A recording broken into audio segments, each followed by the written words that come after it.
Anybody in production? Len on camera 1. Hello.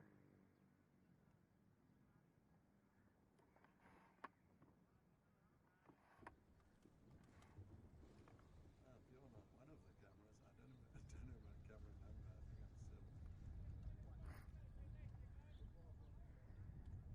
7. Yeah, it's either 3 or 7, BJ. Who's 6? Peter. Okay. You cool. see the way the desk is configured, it's the inputs 5, 6 and 7, and he just keeps on calling those numbers as opposed to 1, 2 and 3, all people's names. Cool, so I'm 7. Or 3. Yeah.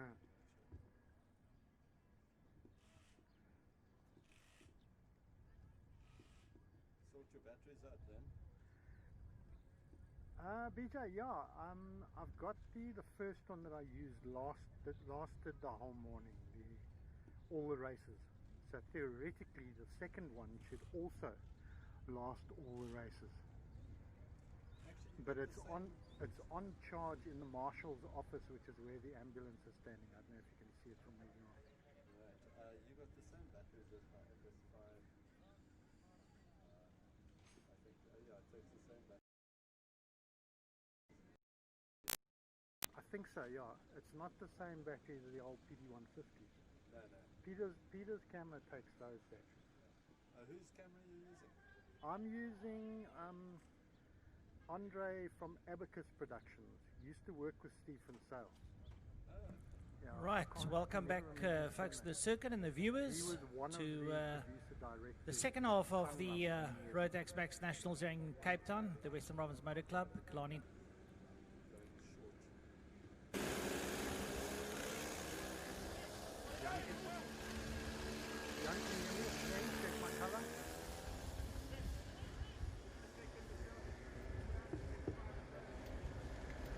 Right, folks, next up the Bambinos, and they've been led out there by the pace car. Some real tight racing here today. Have a look at the front 5 and 6. They will be keeping each other in total check as they lead out behind the pace car.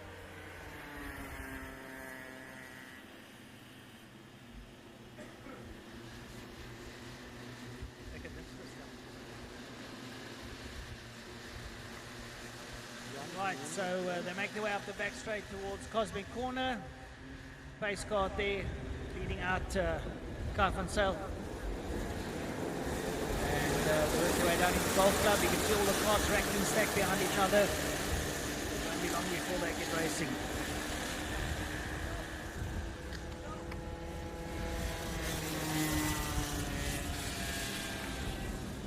Right, so they lead out now behind the pace cart out of Box Bend past the commentary box. Soon get this one underway. Racked and stacked up behind each other. Check my color, please.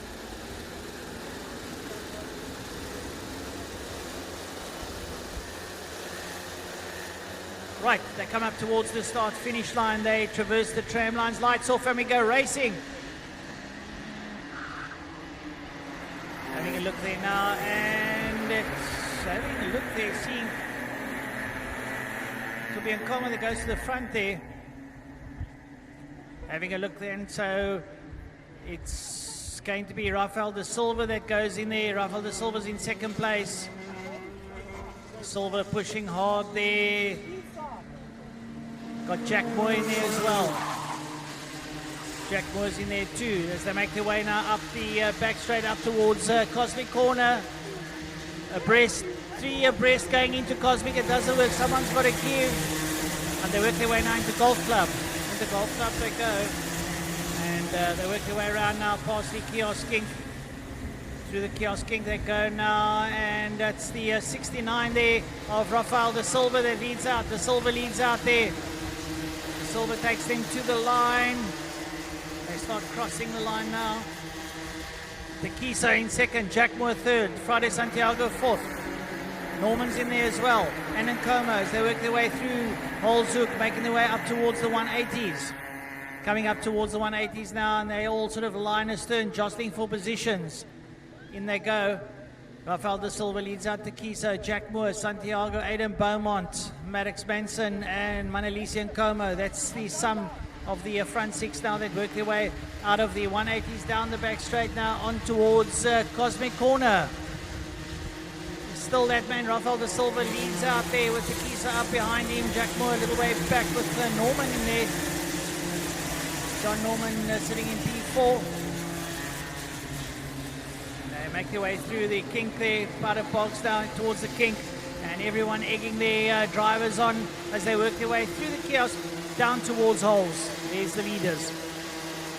All right, we've got the leaders going down into turn one. That's Rafael de Silva, MJ Takiso is in there. And then we see Freight Santiago. He sits there just behind Jack Moore. Jack Moore in third, Santiago in that fourth position as he looks up on the inside and makes a move on Moore, makes it stick and then loses it again. And Jack Moore takes that position right back again there from Santiago. That is there back in that fourth position. So Moore and Santiago working their way down the back straight. There's a lot of little dices going on behind them. And there's a big one going up there in the lead between De Silva and Takiso as they exit out of turn box bend. So we're picking up the rest of them coming through to us now. There's a lot of them coming through there behind Santiago. Nkomo's in that group, Beaumont's in that group, Moss is in that group, Van Rensburg and the two Masons are in that group as well. That's working their way down into turn one.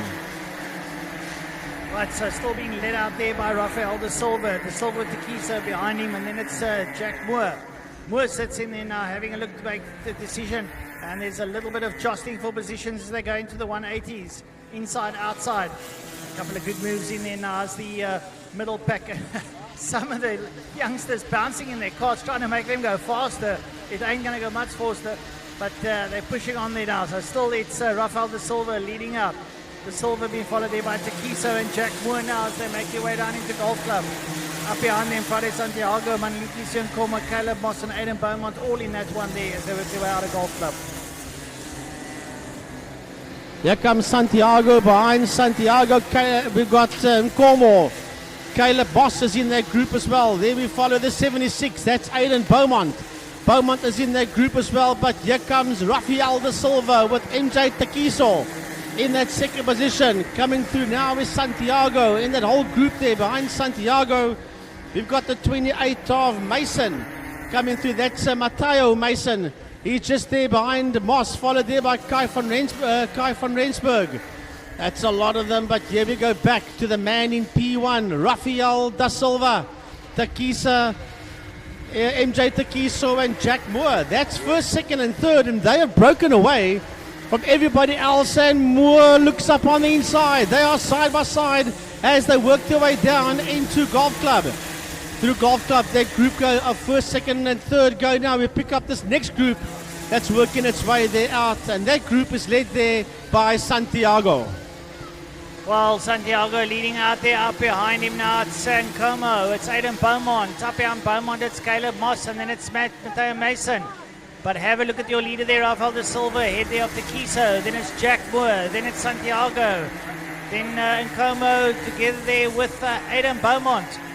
Beaumont decides he's going to jump a place and doesn't manage to get it stick there. Loses a bit of traction, manages to come back in the 180s now as they lead into the 180s. Have a look there at this crowd there. Santiago in that yellow and orange cart. He leads out there, and right up behind him there is Manalisi Nkomo. Right, we pick up the leader, Rafael de Silva. He's now pulling away from MJ Takiso, but Jack Moore is hassling him. And here we look at Freddy Santiago that is being hunted down there by Nkomo. Nkomo and Aidan Beaumont is in that group as well. Then behind Beaumont, it's Matteo Mason, Kai van Rensburg and Caleb Moss. Caleb Moss is dropping down this leaderboard like a stone. He sits out there in that 9th position. When they cross the start-finish line, Beaumont's moved up a couple of positions, and so has Matteo Mason. Nkomo has dropped down at least 2 positions. He goes down to P7 as they work their way into the 180s. Adam Beaumont trying to get traction on the kart there now as he sits up there ahead now of Santiago, who's lost a couple of positions. Up behind him it's Matteo Mason. So as they work their way up to the top now, and your leader Rafael de Silva is now pulling away, and there's a little bit of chopping and changing going into Golf Club. Into Golf Club they go as they lead around. They work their way through. It's going to be the 76 of Adam Beaumont, who's now slipped up into second. Adam Beaumont now in second place. Now he's going to go up and see if he can close down. Oh, and he loses the front end and turns himself around. Totally uncalled for. Puts his head on his hands. And what did I do that for? First there's a little bit of a wobbly before he gets going again. And he's going to lose a bit of position. He's going to have a lot of work to do if he wants to come back into contention. Well, I'll tell you what, Adam Beaumont's lost a whole heap of positions. He was hammering that steering wheel, hammering the side part, hammering everything he could with his fists. He's not a happy camper. He crossed the line in 10th position to start his final lap. Not what he wanted, but it's all about Rafael de Silva, that man in kart number 69 on the final lap that runs it through Golf Club, working his way out of Golf Club now. Here he comes out of Box Bend. He's all on his own towards the checkered flag. Rafael de Silva is going to bring it home in P1. Then it will be Takiso that finishes there in that second position, or will it not be? It looks like it. Then coming across the line as well is Santiago that finishes in third. Right behind Santiago, Jack Moore, Matteo Mason, Nkomo crosses the line. Kai van Rensburg, Caleb Moss, Christian Verheil, and Aiden Beaumont round off the top 10.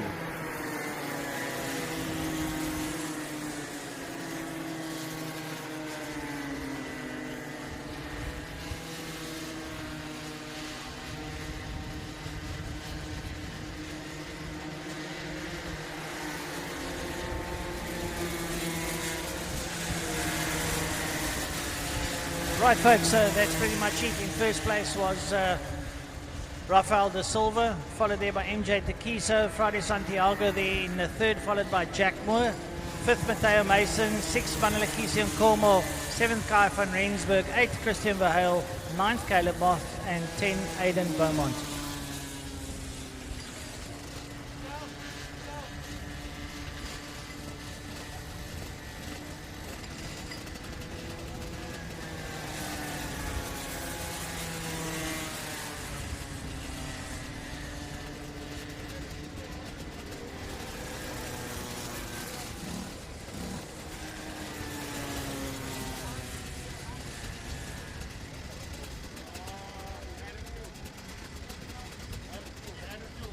Jan Lennon one.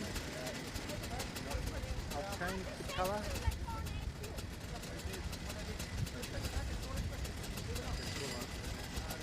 I'll leave it like that. Yeah, that's weird because it's protected. It's daylight.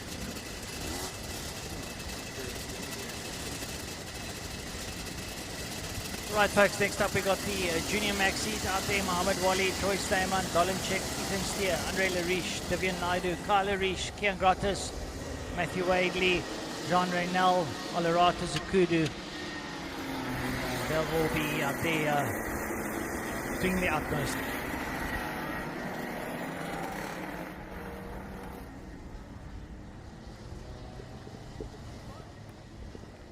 All right, here we go with race number 3 in the Junior Max category.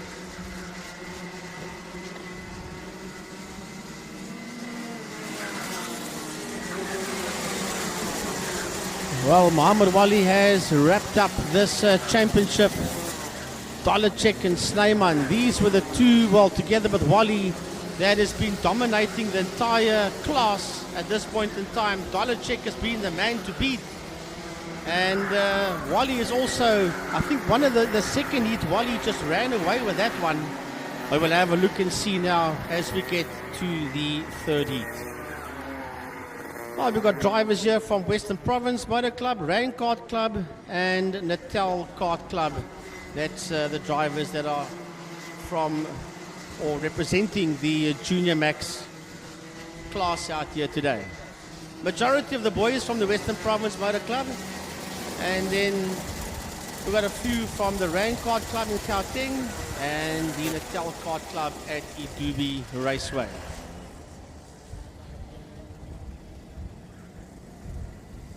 All right, here we go. Let's see who is where as they come down towards us. Gee whiz, where is Troy Dollarcheck?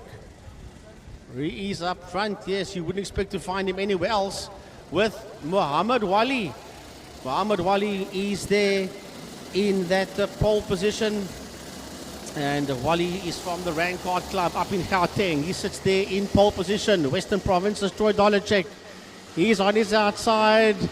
Well, I did not see those lights go off. However, they are racing as they make their way around. I didn't see the lights go off, but obviously they must have gone off. I just looked up too late. But it's Muhammad Wali that leads there from Troy Dollarcheck in that second position. Already Wali is trying to pull the plug here and run away, but Dollarcheck sits there in that third position. Then it is Carl Visser. Visser is there in that third place. I think Snyman is probably behind him there as they head down into Golf Club. So up front, it is Wally from Dollarcheck. Then it's Visser. Then it is indeed Snyman. And then coming through behind them, it is across the line, it is Ethan Steer. Right, Wally leading out there with Troy Dollarcheck, Carl Visser, Troy Snyman, Andre Lariche, Ethan Steer and Kyle Lariche, followed by Divian Naidu, Kian Grottis, Jean Renel, Olarata Sukudu and Matthew Wadley. Getting unsettled a little bit earlier on, managing to still come back. Right, so your leaders now coming out of the 180s, and that's Muhammad Wali trying to get away there, followed by Troy Dollarcheck. Troy Dollarcheck now riding down into Cosmic Corner, into Golf Club they go. They lead their way out of Golf Club. And Muhammad Wali there trying to get away from Troy Dollarcheck. Up behind him, Troy. It's Carl Visser. Carl Visser in third there, head of Troy Snyman. Nice to see Carl up at the front end of the circuit. He enjoys being there as they work their way now into holes. Out of holes they go down, making their way towards the 180. This whole group of karts working their way towards the 180. Muhammad Wali sits out there in P1, but Troy Dollarcheck in that second position. Working their way down the back main. Troy Snyman sits out there in that third position, followed there by Visser. There was a change as Snyman got his nose ahead there of Visser. That is your top four. They're trying to bust away there from Lariche. He has got Ethan Steer and Kyle Lariche just behind Ethan Steer as that group work their way down into turn number one. But it's all about that top three. They are now beginning to break away there from Visser. That is losing a little bit of ground there in that fourth place. Right, so Troy Dollarcheck leads out over Muhammad Wali there. Troy Snyman sits in third now as they make their way down towards Cosmic Corner. Dollarcheck takes it in late there. Wali tracks in for pace there as they go into Golf Club. The front three are literally nose to tail. You can cover them with a blanket. They're that close now as they lead out of that box bend complex. They make their way down towards the S's. Through the S's they go now down towards the main straight and on their way to holes. Still Dollarcheck on the 4-1. CRG leads out. Up behind him there, it's going to be Muhammad Wali and Troy Snyman. It's a lovely dice that the three front runners are having now as they work their way into the 180s. Into the second hairpin, this group of three go, led there by Dollarcheck. Dollarcheck sits there in P1. Wali sits in second. Snyman sits in third. Troy Dollarcheck, Muhammad Wali and Troy Snyman. They're getting away from Carl Visser and the rest of them as they work their way through the Golf Club part of the circuit, through Box Bend. They come squirting it past us, through Kiosk Kink and the Pit S's. Through the Pit S's, onto the home straight they come now. Here they come, the head goes down here from Troy Dollarcheck. He slides that kart into turn number one. He's been chased down there by Muhammad Wali, and who's been chased down there by Troy Snyman. So you've got Troy's in P1 and P3, and Muhammad Wali sits there in that second place. Closing down on the front three is Carl Visser. He's throwing the kitchen sink at the circuit now as he works his way through. Saul Dollarcheck leading out Muhammad Wali and Troy Snyman, and there comes Visser. Visser brings them Andre Lariche and Ethan Steer. They make their way into Golf Club now as the leaders work their way out of the complex now towards the Kiosk King. And still Dolenchek leading out. Wally sits there with him. Coming out now down towards the holes down the main straight they go. And it's Dolenchek, Wally. Troy Snyman sits there. Snyman scrubs those tyres as he works his way in around that right hand now. Onto the brakes as you see Dolenchek twitch it in there. Takes it into the 180s. Wally looking exceptionally smooth. He just tracks the back end of Dolenchek. Well, the man that was champion last year, he's going to have to give up his title to Muhammad Wali. He's given up the title to Muhammad Wali already, because coming to Cape Town, Muhammad Wali has already won the Junior Max Championship. But Cape Town's Troy Dolenchek wants to show the guy from up north that he can run away from him on his own circuit. Now systematically, slowly but surely, Dolenchek is beginning to increase the lead. He wants to just rub it in, does Troy Dolenchek, as they work their way out of turn number 1. Troy Snyman in that third position. It was right on the back bump of Muhammad Wali at one stage of the game as they worked their way through the 180s out of the second hairpin. There's nothing between Dolenchek, Wali and Snyman as the three of them. You've got a spinner way at the north side of the track coming out of turn 1 as the leaders work their way through Golf Club. So Troy Dolenchek leading out over Muhammad Wali, and Troy Snyman sitting there. Wali going in January to the World Finals in Portugal at Portimao, so he's there. And he's been there before, and Muhammad Wali now having a see. And Snyman says thank you very much, and Snyman returns the favour from earlier on today as he gets past Wali, and the two Troys lead out once again. Yeah, but Muhammad Wali lost a lot of ground very quickly. I think he obviously put a couple of wheels on the dirt, and that broke the momentum completely. So he's in that third place. It's not going to bother him too much. He has wrapped up the championship. So now, once again, deja vu, battle of the Troys here. Troy Dolenchek versus Troy Snyman as they cross the start-finish line and head down into turn number 1. Dolenchek in P1, Snyman in P2. They getting away from Muhammad Wali. Well, Wali's basically on their pace, but the gap is so big, you're not going to close that gap that easily if you're doing the same speed as what the guys ahead of you are doing. But we'll have to have a look and see now. If Dolenchek goes defensive, he will slightly close the gap on them as they squirt it down the back straight towards Golf Club. One of the drivers off here in front of the kiosk. I think it's one of the Lariche boys here now. But still Dolenchek leading out over Snyman. And Wally closes up. Wally closes up on the back end of them now. There you see the three cars coming into pictures. They make their way down towards holes. Towards holes they go, and it's Dolenchek leading out. Troy Snyman sits there with him. Muhammad Wali up right behind them. Behind them it's Carl Visser and Ethan Steer. Looks like Andre Lariche has left the circuit as Dolenchek goes into the 180s. And Troy Dolenchek and Troy Snyman in there having a lovely fisticuffs as they work their way up towards Cosmic Corner.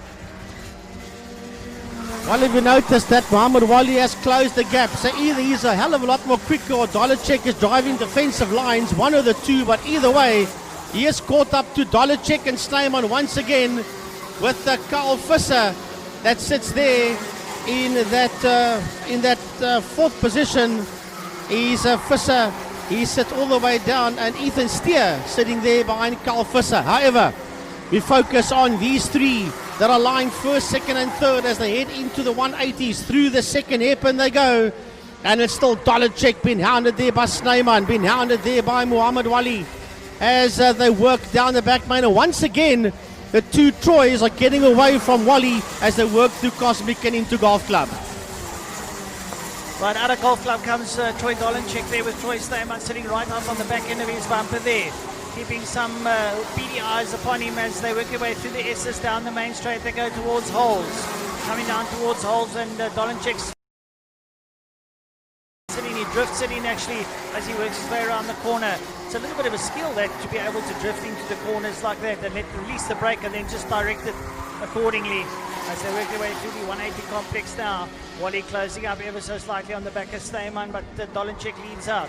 Dolenchek takes the right hand, works down the back straight down towards Cosmic Corner, gets his head down behind the fairing and gets the wind blowing over the top of him now as he drifts there into Golf Club.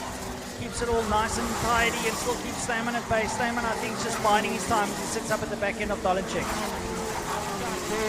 For Troy Snyman, he might launch an attack somewhere. Well, he's going to try, that I can promise you. But to get past Troy Dolacek, well, that's another story. This young man is absolutely of the very best, this young Troy Dolacek. As they go defensive driving, and Snyman had a look at him. He's had a quick look at him, but all of a sudden Muhammad Wali is on the case there of second place man Troy Snyman. This might play in the hands of Wali. Wali up on the inside, and Wali takes that second place away from Troy Snyman as they work their way through golf club. It was a mistake, it was made by Snyman. That was as clear as daylight, and Snyman now drops down into that third position. Right, so the last lap board comes out now as Dolacek leads out. He's got half a second there over Wally. Wally's going to try and close down. Snyman sits there with him now as they make their way into the 180s.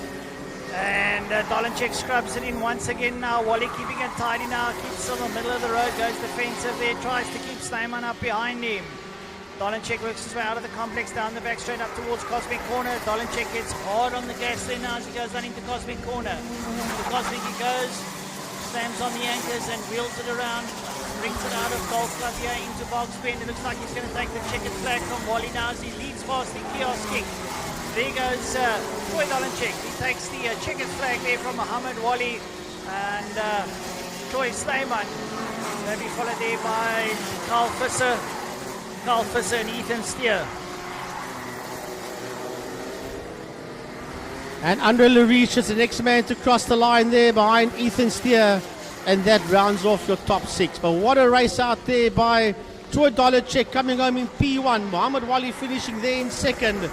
Dolacek just trying to prove that he is the master of the Kalani kart circuit by winning this one 5/10 of a second ahead of Muhammad Wali, who finished 1.3 seconds behind Troy Snyman. Visser ended 2.8 seconds behind Snyman, and Steer ended 1/10 of a second behind him. As a matter of fact, the top five were split by 4.8 seconds.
Well, to the viewers joining us at home, we'd like to thank you for joining us. A beautiful track view there, looking north from the Cape Town circuit, as you see the container depot in the back there.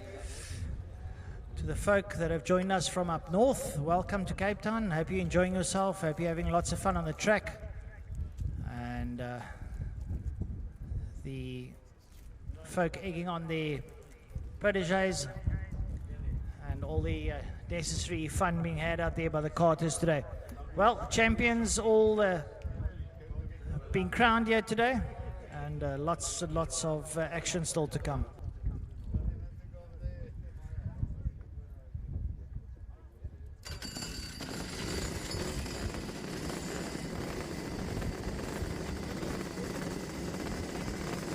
Right, a lovely panoramic shot of Table Mountain there at the background.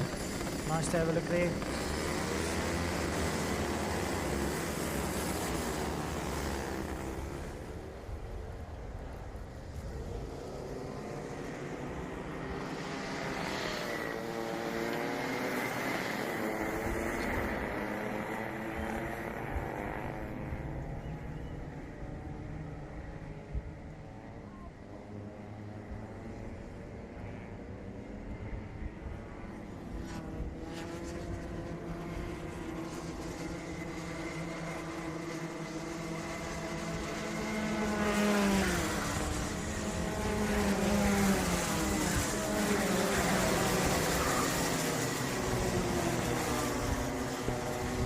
All right, here we go with the Mini Maxes. Yes, their third race out of 4 for the day in the Mini Max category. Yeah, Motlaka is having a very, very bad day out there, and he is the champion. He's won it a while ago, so he comes down to Cape Town as the 2020 SA Minimax champion, but it's just not worked out for him today. It's worked out perfectly for Cape Town's Joaquin de Oliveira, that has won 2 out of 2 races so far.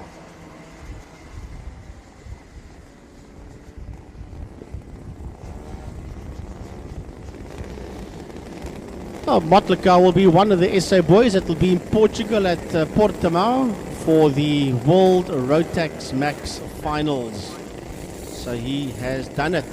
Not having a good day in Cape Town, but that won't matter. He's already won the SA Championship and will be representing South Africa in his class at the Portimao circuit in Portugal for the World Finals later on towards the end of the year. 7 out of 10 races this young man has won before this weekend. Who's in pole? Guess who? Joaquin de Oliveira. You got to beat this youngster today. He is on song. That is for sure. And he's got Troy Snyman that sits there on his outside. We just saw Troy race the previous race, and now Troy hops from one cart into the other, into the Mini Max. So Joaquin de Oliveira from Cape Town, Troy Snyman sitting there on his outside. The lights are on, the lights go off, and away they go as they race it down into turn number 1, and it's going to be de Oliveira that gets the whole shot out of turn 1.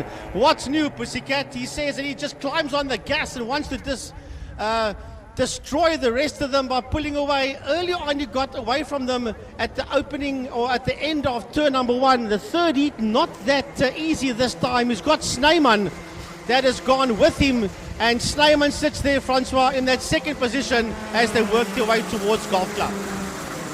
Sitting up in P3 is Eric Heistek.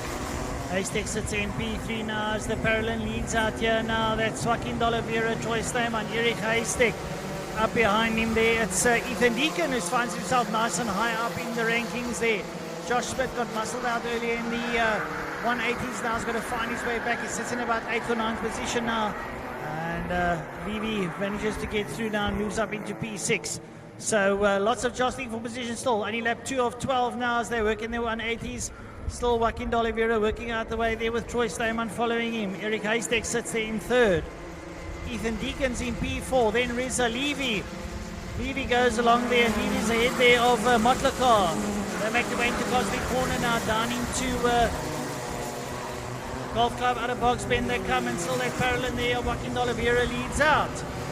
The leaders come through there, and it's Motlaka ahead there of Levy, Mabunda and Josh Smith. That's that pack that work their way down towards holes. Right, coming out of turn number 1, the top 2 are working their way towards the 180s. Through the 180s they go now. And de Oliveira as they work their way towards us. It's actually de Oliveira ahead of Snyman as they go down the back main. Yes, it is. The leaderboard shows the other way around, but it's definitely Joaquin de Oliveira that leads there from Troy Snyman in that second position. So de Oliveira leads, Troy Snyman sitting there in that second position. Then it's Eric Heistek. Behind him it's Ethan Deacon and Reza Levy. That's at the top, working their way back down into turn number 1. Some frenetic racing on the front end of the field there by Joaquin de Oliveira and Troy Snyman as they lead into the 180 complex. There's a lovely dice there now as Smith goes wide and lets 2 carts through. He gets absolutely hammered, manages to come back at the one in there, and that's with Mabunda. Mabunda sits ahead of them there. So Smith's got lots of work to do if he wants to get back up to the front now. He goes up on the inside up towards the complex and looks up on the inside, but he has people overtaking him on the outside as they muscle their way through. He gets, Motlaka goes wide and Smith manages to slip through. So he works his way through now and they make their way up towards holes. The Pragov's Haystack works his way through, and up behind Haystack is Ethan Deacon. Ethan Deacon looking very racy now as he chases down on Haystack into the 180 complex. And coming with them is Reza Levy. That is Haystack, Ethan Deacon, and Reza Levy. That is 3, 4, and 5 that you're looking at coming into view now. Here comes Ethan Deacon up on the inside of Erich Haystack, and Ethan Deacon into Golf Club takes that position away from him, and now has been hounded there by Reza Levy. Well, Ethan Deacon looking very racy as he gets past Erich Haystack. Here comes Reza Levy, clambers up on the back of Erich Haystack. Will he slip out and make the move towards holes? He stays there, he comes up on the inside, and he makes it through. Reza Levy slides up on the inside and says to Erich, sorry brother, but I need to go and chase down on the back of Ethan Deacon, who enters the 180 complex. Yeah, well, he's used to chasing down Ethan Deacon and the other way around. They just move Erich Haystack out the way and say, listen here, I want to go after my fellow teammate that's further down the road ahead of me as they work through Cosmic and into Golf Club.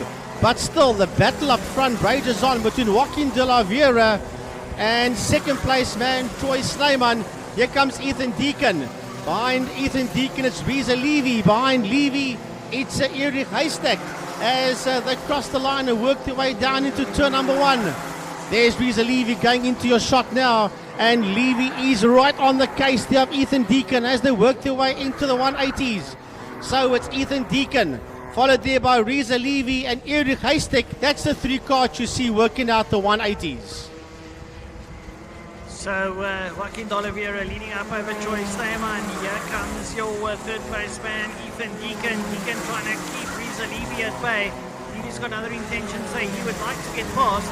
So Levy chasing hard on the back of Deacon there, sitting him, matching him for time. Erich Haystack watches on as these two guys start to pull away from him now. They make their way down towards holes.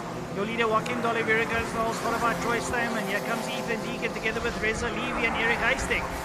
Levy's pretty close. Levy's got a very good attack on the inside line, and that might just be the way he does that. And he sits behind Deacon. Deacon slightly defensive now as they go into the 180s. But have a look, like I said, up on the inside goes Reza Levy. Reza Levy has made the move there on Ethan Deacon. Ethan Deacon will surely come back at him down the back line. Here comes Ethan Deacon up on the inside. Deacon side by side, but has to give the position back. He had his nose up on the inside, but wasn't in the right place to keep the hammer down. If he kept the hammer down, he probably would have taken them both out. So well done there by Deacon, just deciding, listen here, let's just play it neat and tidy and clean, and just stick in there behind Reza Levy as we watch here on the monitors, getting back down into the 180s.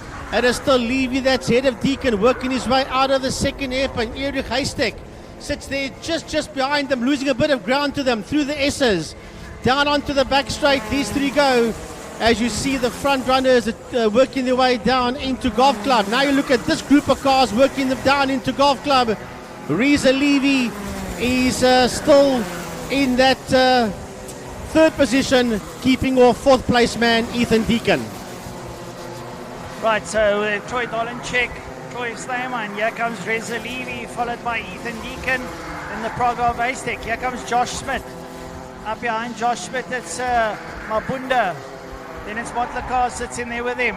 Motlakar trying to work his way through that little group there now, but Smith's managed to break away from that group now as we look at the Reza Levy now and Ethan Deacon. Ethan Deacon and Reza Levy still fighting over 3rd place. Right, here comes Deacon. I think Deacon's made a move. Deacon has made a move. Has he gone through Ethan Deacon? Well, where have they disappeared? Yes, he has. Ethan Deacon has made the move there on Reza Levy, followed there by Haystack. So Ethan Deacon has moved up another position. So we have a look at this dice as the front runners go through. That's still the battle for 3rd and 4th that we have a look at. And I tell you what, Reza Levy comes back at Deacon, and through goes Levy into the 180s. Man. And Ethan Deacon seems to be slowing down. Or has he just had a problem? I think it might have been just muscled wide, which caused him to lose drive. Yes, so now all of a sudden Haystack is right there with Ethan Deacon. So Erich Haystack is saying, right, okay, fine. Deacon, you've lost a bit of momentum. I haven't, and all of a sudden, he is right there on the case of Ethan Deacon. Right, some fantastic racing by these youngsters now as the leaders going to holes now, starting their last lap. And Joaquin D'Oliveira makes his way into the 180 complex. He's ahead there of Troy Slayman. D'Oliveira leading out. And Ethan Deacon has now slipped up there behind Reza Levy, ahead of Aztec. And here comes your leader now. There's your leader now, Joaquin D'Oliveira, making his way into Golf Club. All right, so there we see the man on the final lap. He's going to make it 3 out of 3. Joaquin D'Oliveira brings it home in P1. The flag comes out. D'Oliveira wins it. Troy Slayman finishes in that second position. Reza Levy comes home there in third. Right behind him, it's Ethan Deacon. And right behind Ethan Deacon, it's Erich Haystack, followed there by Joshua Smith across the line. Some brilliant driving by everyone. Ntiyiso Mabunda comes in 7th, followed there by Malori Mabunda, Jude Stewart, Ghazi Motlakar, and that's pretty much the rest of the field. So some fantastic racing here from the Minimaxes. Well, there goes your winner. You just saw him briefly there on the picture.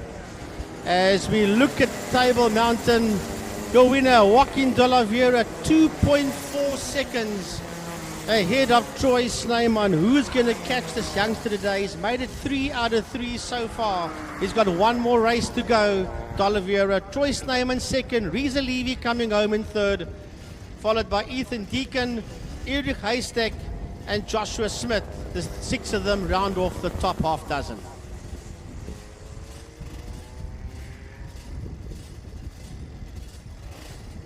Well, that was the third race of the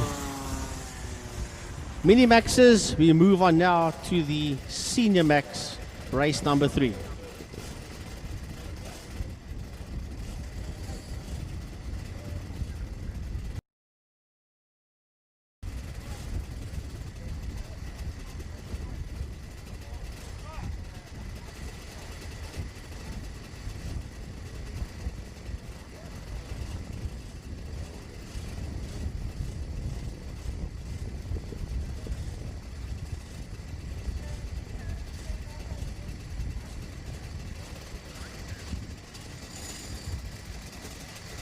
Right.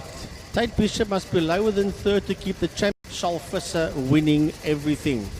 If he finishes in second position, Tate Bishop, then the championship will be wrapped up before we even get to the fourth and final heat of the day.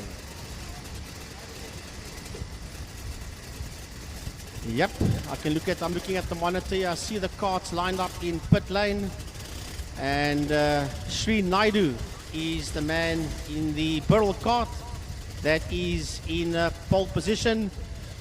Third place belongs to Tate Bishop. We see there on his outside the 240, that's the Andrew Rackstraw cart. The 201 cart behind the in other words, the fifth cart that you see there, the 201, the young man that's adjusting his visor, that is Shalfissa. So yeah, Charles, I'm looking at you from up here. So that is, sure, I tell you what, it's going to be absolutely hectic stuff. Fisher must win everything.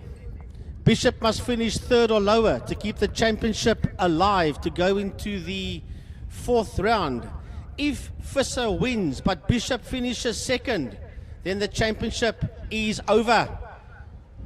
Then it means that Bishop would have won the SA Championship. So it's for all the marbles in the book. For the one driver and for the other driver, it's to keep it alive until the end of the day. So we're going to have look and see the moment these Senior Max carts roll out. Can you imagine the tension in the Bishop cart? Can you imagine the tension in the Fisher cart? Because they know people like Umpi Swart will make it hard. They know Sri Naidu will make it hard. They know that Andrew Rackstraw will make it hard. They'll know that Jason Kutsia will make it hard. So it's going to be very, very difficult as the carts roll out of pit lane onto the track.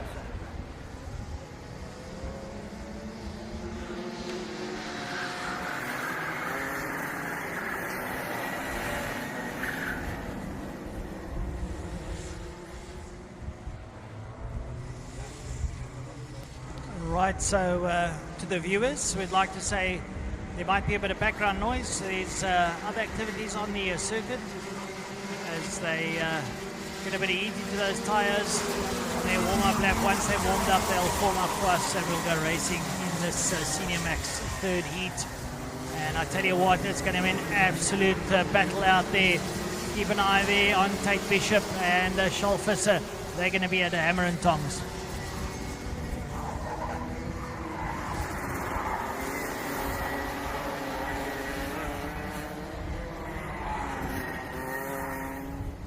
Right, the double yellow flags are out, going into the 180 complex and coming out of the 180 complex. I'll slow it down before they get to Cosmic, and then they'll box themselves in the appropriate grid positions as they work their way into Cosmic and Golf Club. Already you see them beginning to box as they work their way out of Golf Club.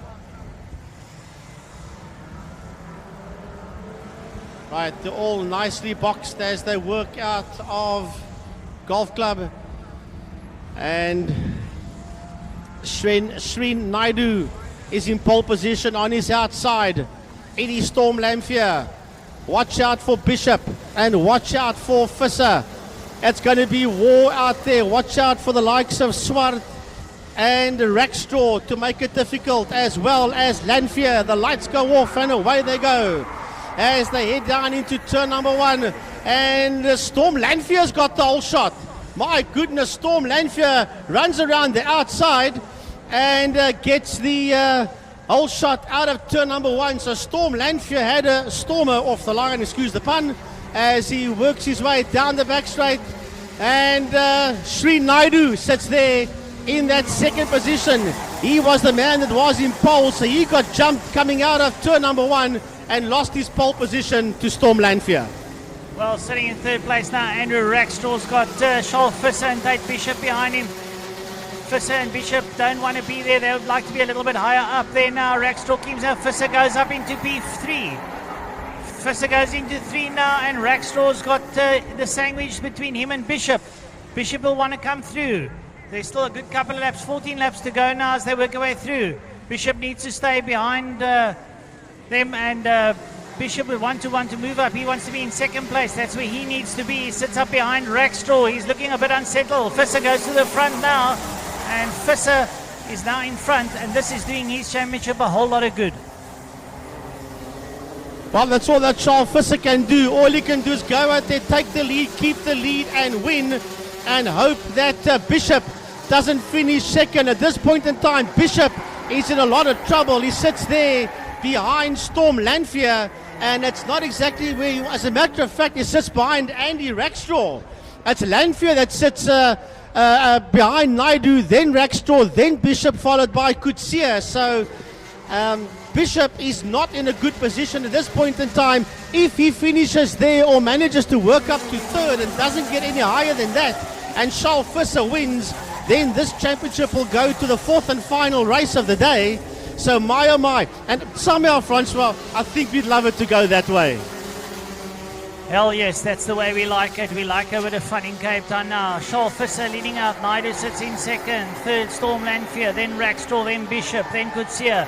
They all make their way up towards the 180s now, and Visser drifts in there. Naidu doing exceptionally well. Bishop up now into fourth place now, ahead there of Andy Rackstraw. You see Storm Lamphere in front of him, and Lamphere is not going to be an easy picking now as they make their way towards Cosmic Corner. Your leader, Charles Visser, been tracked there by Shreen Naidu. Shreen Naidu sits right up behind him, and keep an eye on Bishop. Bishop sits behind Storm Lamphere. Can Bishop get past Lamphere? Well, there's still a good 12 laps to go, and there's still lots to happen. Well, I'll tell you what, Charles Visser's looking around. Here comes Bishop up on the inside of Lamphere. Into third place goes Bishop. He's taken that third place away from Storm Lamphere. So far, it's going to the fourth and final lead. Can Srin Naidu do enough to hang on to that second position? Maybe even do better, get first. Visser will not want him to get first, because then he will be out of the championship. So Visser has to win this one, and Bishop has to end where you see him now for us to go to the fourth and final race of the day to see who's the SA champion. So it's the two boys from Western Province that are fighting it out for the SA championships. Right now, Visser, then it's Sri Naidu, then comes the third man from Cape Town, that is Tate Bishop, Storm Lanford, Jason Kutsia, and Andrew Rackstraw. They're followed by Dane van Heerde and Daniele Mazzopi, but they're in the 180s now, and still Visser leading out. Srin Naidu's keeping him in check.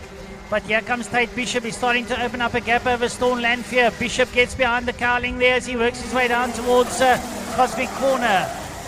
Into Golf Club they go, and Bishop's getting a bit closer towards Naidu.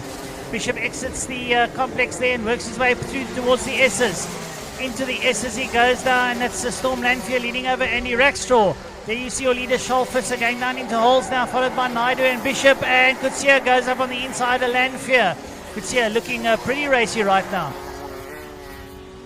Kutsia coming up on the inside of Lanfear, and he comes right back at him again. Rackstraw was also there. Rackstraw makes the move there on Storm Lanfear. Yeah, Guy'd love to be out there. He had his day. So all of a sudden, it's blown itself wide open here for that fourth, fifth, and sixth position. But you're going to go back to the leaders. Here they come towards us now. It's actually 1, 2, and 3 for that matter. That is Charl Visser from Sri Naidu, from Tate Bishop. Visser will say to Naidu, you stay just there. I don't want you to pass me, but I do not want Bishop to overtake you neither. We're going to get this championship to go to the wire. This is not what Visser wants, and Naidu hits the lead. Charl Visser would not want to see this, because on his bumper is the champion protagonist, namely Tate Bishop. Yeah, Charl Visser got caught napping there by Srin Naidu, and here comes Tate Bishop. Bishop goes wide to cause a switchback. Visser goes defensive. Tate Bishop sits up there behind him and is pushing him hard. In the meantime, Srin Naidu might just get away. Srin Naidu gets on the gas now and starts pulling away there from Visser. Visser needs to clamber back. And Tate Bishop sitting there with him now. They work their way down towards holes. What will Bishop do? He's going to be drafting him. He slides in there. They're both sliding together, Visser and Bishop.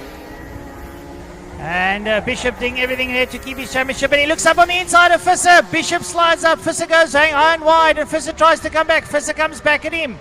Oh, I tell you what, the gloves are right off here. And they're at white knuckles. But look at this here now. And suddenly Kutsia and Rackstraw back in the picture.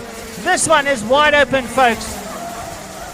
Well, I don't know about wide open. They are boxing each other in. They're holding each other down. They're bogging each other down. And Sri Naidu is saying, I have come to upset your entire party by winning this one. And Visser, I'm not telling you that this young man is pushing panic buttons. There's no need to panic yet. Visser is in that second position. It doesn't help that he finishes in second, because even if he keeps Bishop behind him, oh, look at Kutsia. Jason Kutsia sliding up another position, and Kutsia pulls in there behind Bishop. Well, they go through there now. Charl Visser and Bishop, and then it's Rackstraw, then Kutsia, then it's going to be Storm Lanfear, and Bishop slides through on the inside of Visser, and this is doing Visser a whole bucket of tears. So Bishop gets through, and Bishop's in second now. Is he going to go look for Sri Naidu? We'll have to wait and see. Right, meantime, Sri Naidu was sliding that cart. Here comes Tate Bishop. Right behind Tate Bishop, we've got Charl Visser. Behind Visser, we've got Rackstraw. And Visser gets his nose ahead of Bishop once again. And that's not going to help him. He needs to win this race. I don't know if he's going to be able to win it. They have let Naidu go. These four have bogged each other down so much that Sri Naidu is disappearing down the highway. Now Visser, all he can do is drive defensive lines, claim that second place, and hope that something goes wrong with Bishop behind him to keep the championship wide open. At this point in time, Tate must be saying to himself, there's no need for me to panic, because if it ends this way, I'm the SA National Champion. Slides in there. Rackstraw looks up on the inside of Bishop, but Bishop manages to keep that gap closed. Andy Rackstraw feeling now And Visser there, and look at that, Storm Lanfear up on the inside of Rackstraw. Rackstraw returns the favour now in the 180s, and still Visser leads out in second place there. Ahead there of Tate Bishop, but Bishop's going to draft him now as they pull away from Rackstraw. Rackstraw's got Lanfear and Kutsia up behind him, and here comes Bishop. Oh, Bishop pushing Visser up on the curbstones to try and maintain his position. Well, this one is for all the marbles in the bag. It's not worked out for Charles Visser. He'll be sitting there saying, come on, I need that lead. Here comes Bishop again. Oh, they touch, and Bishop has gone through, and all of a sudden Visser's losing 2-3 positions. The championship is gone at this point in time, Francois, for Charles Visser. We've only got 2 laps to go now as Tate Bishop leads out over Andrew Rackstraw and Storm Lanfear and Charles Visser. Tate Bishop gets on the gas hard down, forces his way down towards Cosmic Corner. He's got Rackstraw crawling up behind him. Visser goes back up on Lanfear. Well, there's still a lap and a half to go. It's anybody's take here now as Bishop leads out over Andy Rackstraw. Rackstraw is a solid wedge there in the purpose of Visser. Well, you wouldn't believe this in a month of Sundays as they make their way out of turn number 1. There might be a technical problem here on the Bishop cart. It looks like there might be issue with his nose cone. So we'll have a look and see. This championship might not be over yet.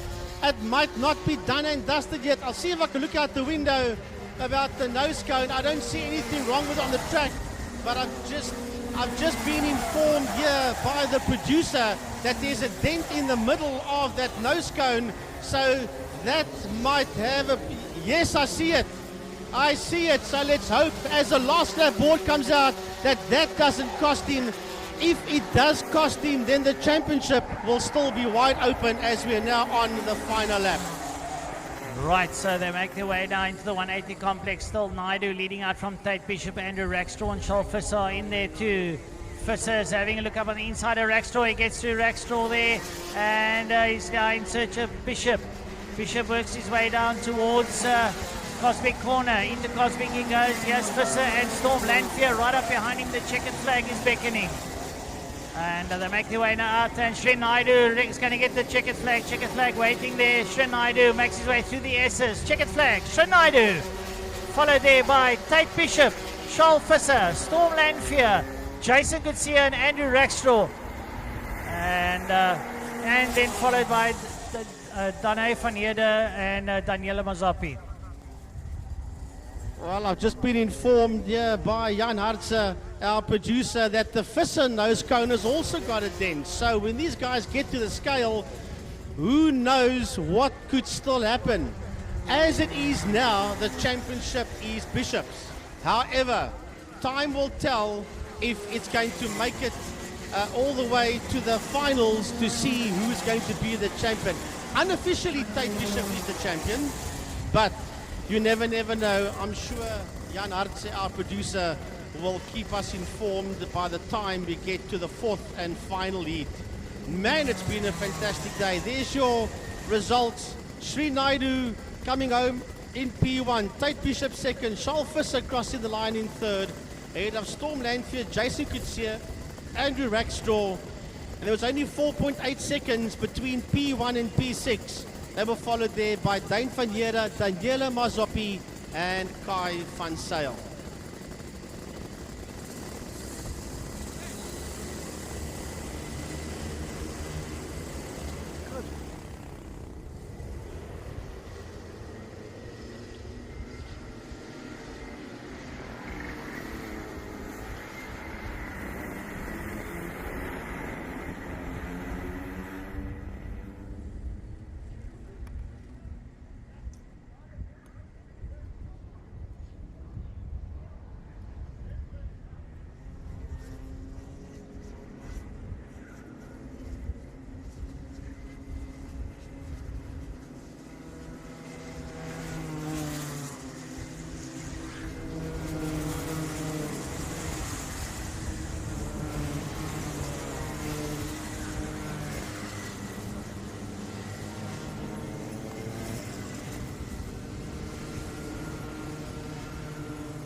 Right, so the Micromax roll around now at Reese Curzon there in the front together with Keegan Beaumont. Keep an eye on young Keegan Beaumont. Second row there, it's Josh Smith and Joshua Moore. So many names the same, it actually gets the confusion going here. But they lead into the tram lines now. Into the tram lines, they go lights off and they go racing down towards the holes. Who's going to get the hole shot? It looks like Curzon, and then it's Beaumont and Smith goes up into third. They work their way around down towards the 180s now, and keep an eye on Curzon. He's going to want to upduck, check out and disappear, but Keegan Beaumont sticks in there. Have a look there at Smith. He's having a go at Beaumont. Beaumont has none of it now as they roll out of the 180s.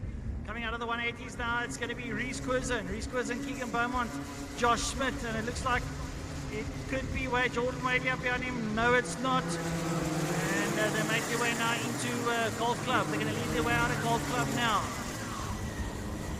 Curzon getting away, Keegan Beaumont, Joshua Smith, and behind Joshua Smith it's Muhammad Wali. Wali sits in there, he wants to go and upset the apple cart. Yeah, I've been keeping an eye there on Muhammad Wali, but that fight up front is panning out. They are panning out. Sorry, I meant to say Murat. As the leaders work to as the leaders make their way down the back straight, Curzon, he's decided now he's going to have to pull the pin and run down into Cosmic, but Jason Smith sits there in that second position, and it's a distant second position there for Jason Smith. Then it's Mohamed Murat that is coming through over there, followed there by Caleb Oudendal. Oudendal needs to get his nose to the front of the field, and Smith's been attacked there by Murat. Murat goes through on the inside. Smith goes down to third, and he falls into the clutches there of Caleb Oudendal. Right, so Reese Curzon leading out now, and Murat ahead there of Josh Smith. Josh Smith sits in third, and Caleb Oudendal goes up on the inside. Oh, and someone climbs up the back there of Josh Smith. So they work their way through now. Keegan Beaumont there. And having a look-see at Reese Curzon, who's checking out there now. There comes Murat. Murat followed there by Caleb Oudendal. And then Josh Smith. They come out now, and Reese Curzon gets followed there by Murat. Here comes Caleb Oudendal. There comes Josh Smith and Keegan Beaumont working up behind him now. Jordan Wadley up behind him as they make their way down towards Hull. Right, as they make their way through and out of Holzoek, Reese Curzon says, I want this one. There's a whole gaggle of them that's working their way into the 180s. Through the 180s, this bunch of cards go, working their way out there. But right up front, it's still Reese Curzon that leads this one. Muhammad Murat sits in that second place. He's busy catching him as they work their way down into turn number one. And look at that, coming back. There is Joshua Smith. Oudendal was waving his arm. He was waving his arms there, and he gave two places away there, one to Joshua Smith and the other one to Keegan Beaumont. So the leaders make their way down towards holes now. Murat having a look on the inside of Curzon, but Curzon closes him down. Curzon still stays in front now as they exit, and Curzon still holds out over Murat. Murat's got other ideas now. He looks up on the inside of the 180s. Oh, they take now. Still Smith sitting in third. He's followed by Keegan Beaumont and Caleb Oudendal. They make their way out of the 180s now. They're looking to drive down the back straight.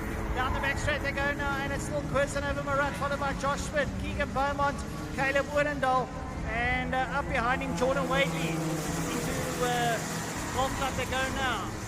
Leading out of Golf Club is that man Reese Curzon. Curzon still staving off the attentions of Mohamed Murat, with Josh Smith in third. Keegan Beaumont tracking him. Here comes Caleb Oudendal and Jordan Wadley. And make their way down towards holes. Well, the lead has changed, and Muhammad Murat has made his way into P1. Out of turn one, Murat takes a lead away from Reese Curzon. Curzon under braking will come back again. Yes, he does. Into airport number one. Well, I'll tell you what, there's nothing between this top five carts. Curzon says, I'm not going to let you win here on my playground. Down the back when he goes. Muhammad Murat sits there in that second place. Here comes Keegan Beaumont. Beaumont goes up to second.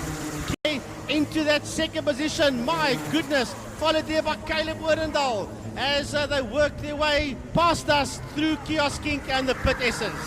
Young Keegan Beaumont on absolute flyer now as he looks up at the back end of Reese Curzon. Beaumont has got his race face on. Murat's coming back at him now. Murat going to second and Gordendal goes through. So once again now Beaumont gets relegated 2. And Smith, who was lying second, now finds himself in 6. And he comes back now at Keegan Beaumont. So it's chopping and changing. It's real salad mixing here between the pack. Right, so Caleb Wordendal finds himself back in that third position again as he dives to the outside. Will he make a move? No, he doesn't. He's got Joshua Smith and Keegan Beaumont just there behind him as they work their way out of Golf Club. That's a dice for 3, 4, 5 and 6 for that matter as they come running past us. Jordan Wadley and Joshua Moore is also in that group as well that make their way down into turn number 1. You might have a change in the lead. No, we don't. It's still Reese Curzon that leads out of turn 1 with Murat in that second position. Well, we're having a look there. Caleb Wordendal forces Smith wide, and that just allows Beaumont up on the inside. Beaumont moves up into 4th now, and he's behind Caleb Wordendal. Smith gets forced to the outside and drops back down to 6th now. He's got a lot of work to do now. He has Wakey up behind him. There we go, your leader now is Reese Curzon, followed by Mohamed Murat. Then it's Caleb Wordendal and Keegan Beaumont, followed by Josh Smith and Jordan Wadley. They work their way out of Golf Club now, out through Boxbend they come. Your leader now, Reese Curzon, got Mohamed Murat behind him, then Caleb Wordendal, Keegan Beaumont, Josh Smith and Jordan Wadley. Up behind Jordan Wadley, got Josh Moore in there too. It's getting very tight here in the closing stages. We've got 3 laps left. Yeah, that is Keegan Beaumont that's got his nose ahead there of Caleb Wordendal, but Wordendal fights right back at him again. No, he doesn't make the move, stick there in the 180s. He tries around the outside and eventually he moves back up into that third position, putting Beaumont behind him. Down the back they go, behind Beaumont, who now sits on the outside of Smith. My goodness, we've got Jordan Wadley and Joshua Moore in that fight as well as they work their way out of Golf Club and Boxbend. Yeah, having a look here, see Josh Smith takes 2 places, then takes the wrong line and loses 2 places because ahead of him is Wordendal and Beaumont. And out front still Reese Curzon, we follow there by Mohamed Murat.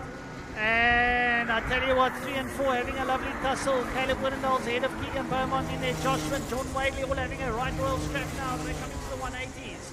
Into the 180s they come, and it's going to be absolute rumble now. Smith gets through on Beaumont. Yeah, Smith getting his nose through there on Beaumont. We're watching Wordendal disappear down the road. Right behind him we have got Beaumont. Here comes Wadley into the back of him, followed there by Joshua Moore. But the leaders are making their way right up here towards them. All of them are right there with each other. And have a look there at Wordendal. Wordendal is having a look there at Murat. Will he have a go up on the inside of Murat? No, he doesn't. Yes, he does up on the inside. No, he doesn't make the move stick. Mohamed Murat still stays there in that second position. And now that is allowing the leader, Reese Curzon, to open up a slight gap on the 6 of them behind him. Oh, Caleb Wordendal's in a sandwich there between Murat and Smith now. He doesn't know whether he must attack or not. Caleb Wordendal, the young lad there between all the older lads, and he's works through. Murat goes wide. Here comes Wordendal. Wordendal slips up into second. He goes to second and takes Smith with him. Smith into Golf Club, moves up into third, and Murat loses 3 places in one foul swoop as he goes back down to 6. This has done him absolutely no good. Yeah, he's right there in the clutches of Wadley and Moore as they come around to start their last lap. This is on the final lap as they make their way down into the 180s. There's nothing between that group of carters that you see there. Oh, and fighting through, pushing and shoving and bumping, and Smith hangs on to that third position. Somehow he hangs on to that third place as they work their way down that back straight. Down the back main they go now. Oh, and they're not happy. Look at Beaumont is also having a look on the outside. But Reese Curzon, well, with a quarter of a lap to go, he has got this one in the bag. Well, your leader, Reese Curzon and Caleb Wordendal, can make sure they're going to take this down to the final heat. And it goes to Curzon, Wordendal, Smith, incredible third, followed ahead by Murat. And behind Murat, we've got Keegan Beaumont, Jordan Wadley, Josh Moore, Keegan Martin, and Malula coming up there at the back. Well, this now means that Reese Curzon leads the championship by 5 points. So it's all to play in the 4th and final round. Koersen finishes this race in first position, followed there by Caleb Oudendal in second. Joshua Smith, Mohammed Wali, Keegan Beaumont, Jordan Wadley and Joshua Moore round off the top 7 from Keegan Martin that finished there in that 8th position.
Right, folks, next up, DD2 and DD2 Masters.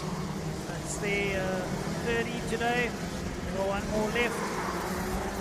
And all to play for out there for the likes of Sebastian Boyd and Robert Whiting. I think Boyd didn't do well in this one. He should be able to take the South African title. We'll have to wait and see how this one pans out. But they're out the warm-up laps, and once they finish this warm-up lap, they'll start forming up. There we see Yuri Swartz putting his hand up as they form up, and this one's going to go right down to the wire. All right, here we go. DD2 and DD2 Masters, race number 3.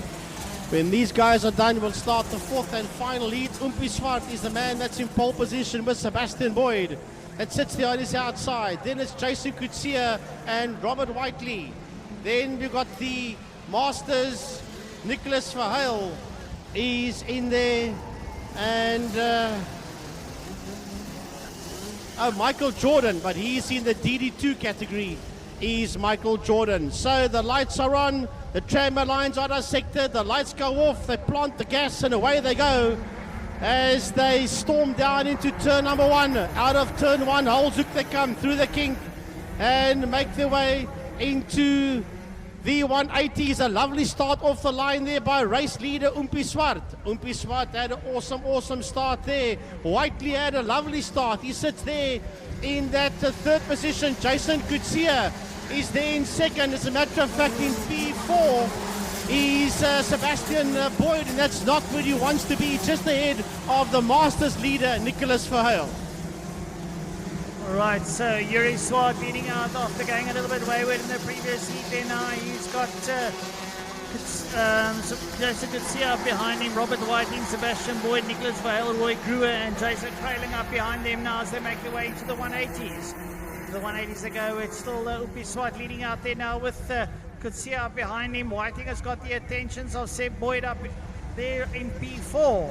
Sebastian Boyd chases the back end of Robert Whiting now as they go down towards Cosmic Corner. Sebastian Boyd's got the speed to stay there with Robert Whiting as they go down into Golf Club. Out of Golf Club they come now to box bend, and still Yuri Swart leads out with Kutsia there. Robert Whiting, Sebastian Boyd, and Nicholas Verheul, the Masters champion, sits there in P5.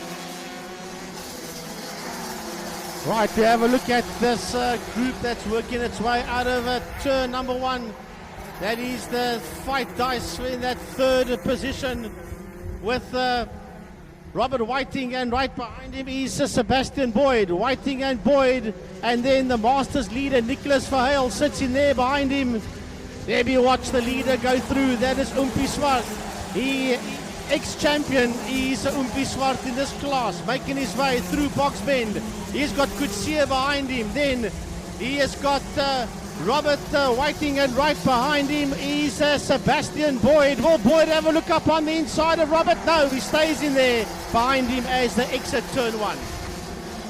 Well, Sebastian Boyd sitting up here behind Robert Whiting. Boyd goes past Whiting into the 180s. A clinical maneuver there. Keeps it tight as he circulates the second hairpin now. And he goes in search of Jason Kutsia. So Sebastian Boyd on some fine form finds himself in P3 chasing down Kutsia as Umpi Swart still leads out. And we've still got about 11 laps of the 15 left. Right, so Whiting sits out there in that third position. Sebastian Boyd is there in that fourth position. As a matter of fact, there Boyd is actually ahead of Whiting, as they work their way down into the 180s. So this is exactly where Sebastian Boyd wants to be. They're closing up on Jason Kutsia, as a matter of fact. So Jason Kutsia has been closed up there by Sebastian Boyd and by Robert Whiting.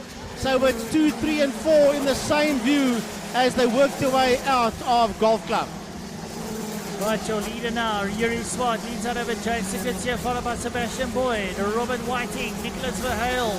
Up behind him, Roy Gruwer, and then up behind him it's Jason Greyling, who sits there behind him now. The leaders making their way out of holes now up towards the 180. Still Yuri Swart, and Sebastian Boyd is closing down, hand over foot on Jason Kutsia.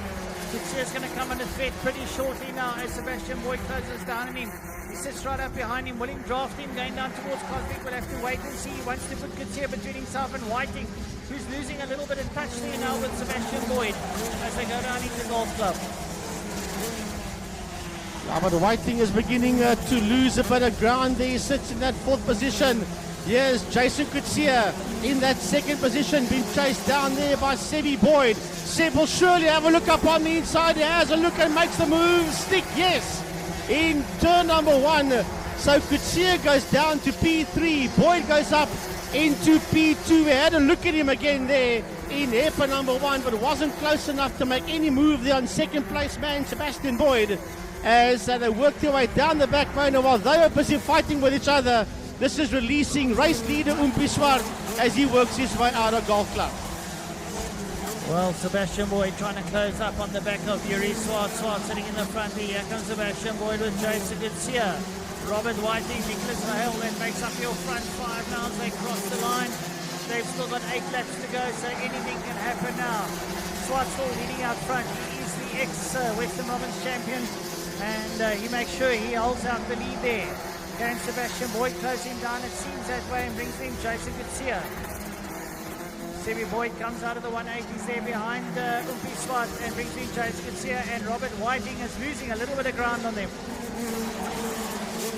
Robert Whiting is losing a lot of ground, as a matter of fact. And off your screen, the fight is still on in the DD2 Masters, which has been led there by Nicholas Verheul. Yeah, Nicholas Verheul comes, Roy Gruwer and Jason Greyling. They are sitting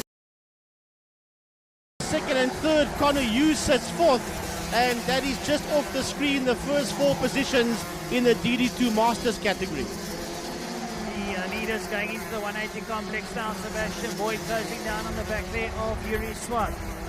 Then it's Jason Kutsia and Robert Whiting. Your leader makes his way down towards Cosmic Corner. Yuri Swart's got Sebastian Boyd with him. Boyd looks like he'd like to win this one, quite frankly. That is his body language at the moment now as they come out. And Boyd's closing down on the back of Yuri Swart. Here comes Jason Kutsia and Robert Whiting. Nicholas Verheul leading out the Masters now as the leaders make their way down towards holes. Right, so it looks like we've got a back marker in the way. There's somebody that just got themselves into trouble. I saw the marshal just get out the way in time. This fight for first and second. Umpi Swart and Sebastian Boyd, followed there by Jason Coetzee, but Sebastian Boyd doesn't want a second. He wants a lead. Umpi Swart had a look over his right shoulder. Boyd was sitting on his left-hand side and almost caught him napping there. But Umpi Swart still leads coming out of Golf Club. With Boyd second, Coetzee third, and Whiting sitting there in that fourth position. And this is not what Robert wants to see right now, because the championship fight will be over if Sebastian Boyd ends where he is, keeping in mind that Umpi Swart is not a contender in the championship. Yeah, Yuri Swart leading out there over Sebastian Boyd. Boyd's surrounding him though. He'd like to get past. Yuri climbs on the loud pedal and makes his way down towards Cosmic Corner. And still Sebastian Boyd still there. Out they come now. Sebastian Boyd still leading out there over, what should I say, Yuri Swart leading over Sebastian Boyd. Jason Coetzee is in third with Robert Whiting in fourth. The DD2s have pulled away from the Masters down. They make their way down towards holes. Down to holes, they go with a 4 left in this one now, as they work their way around towards the 180s. And this is where Sebastian Boyd closes up on the back of Yuri Swart in the 180s. Right up there behind him, he looks this way, that way, no way through, as Swart goes ever so slightly defensive, working his way out down the back straight. Right, Umpi Swart might not be in the championship, but is leading this race, and he wants a trophy for the day. Umpi Swart, another one of our top nations I races, also takes part in the TMSA championship, does Umpi Swart. He's got Sebastian Boyd behind him, Jason Coetzee, Robert Whiting, and just off screen in the Masters, it is Nicholas Weil that leads Roy Brewer, that leads Jason Kreiling, that leads Connor Hughes. But we go back to the leaders. Just as a matter of interest, we told you what was happening out there in the Masters category as we focus on the front two making their way down the back straight right now. Umpi Swart and Sebastian Boyd. Umpi and Sebastian are a little way ahead there. Jason Coetzee is also a little bit away ahead of Robert Whiting. Whiting would like to be a little bit higher up, but cannot match the guys for pace right now. As Yuri takes Sebastian Boyd with him, Jason Coetzee tries to close down, but is unable to. Robert Whiting trying to keep it steady as he tries to close down on the back of him. The leaders make their way into holes now, and Boyd right up there behind Umpi Swart. You would think that he's trying to close down. We're on our to start our final lap pretty shortly. It's our penultimate lap, and he sits up behind Yuri Swart. So Sebastian Boyd right there behind Yuri Swart. Well, the question is, will Sebastian Boyd make a move? And if he does win, he's either going to make it, I would say, if he can stay where he is and he does decide to go for a move, it'll probably be on the last lap heading into Cosmic and Golf Club. That's what I would think as they start the final lap. So this is it. This is it. Can Umpi Swart hold out for the win to Sebastian Boyd? But it's not about the championship, it's about the fight on the track. Umpi Swart knows he's not the champion, but he wants to win the race and keep the new champion behind him. So down the back lane they go now. Will Sebi Boyd have a go? No, Umpi Swart covers the line very neatly indeed as they work their way into Golf Club. Francois, take them to the line. Right, coming out of Bogs Bend now, Yuri Swart says he's got this one in the bag now. He rolls around and he crosses the line, followed by Sebastian Boyd. Jason Coetzee and a little way back is Robert Whiting. He'll be followed by the current Masters champion Nicholas Verheul. He's going to be followed there by Roy Brewer and Jason Kreiling and Connor Hughes. A brilliant, brilliant race. Well, that was first, second, third and fourth in the Masters, but there is your unofficial new South African champion, the 69 card of Sebastian Boyd from the Western Province. Yeah, Umpi Swart just says, no, you might won the championship. I won the race. Yuri Umpi Swart. But fantastic stuff there by Sebastian Boyd.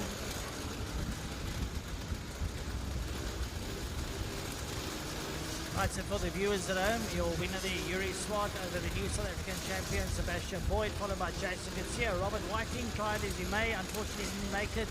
Nicholas Verheul, your current DD2 Masters champion, followed by Roy Gruwer, Jason Freyland, Connor Hughes, then Michael Jordan, brother Jared there behind him, Morne van Rensburg, Robert Bechet, Andre Steenkamp, and Andrew Thomas.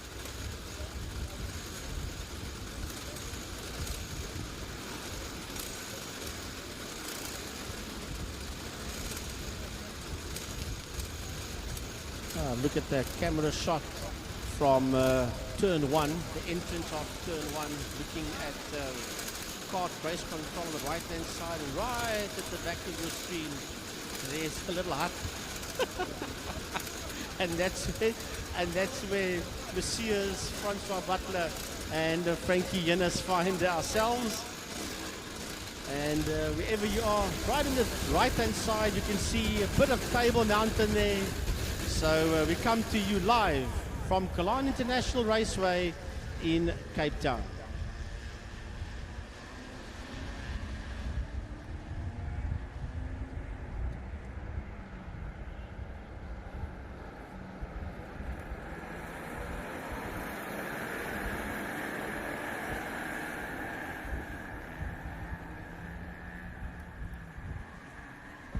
Right, so out on circuit now, we have the Bambino for their 4th and final heat of the day.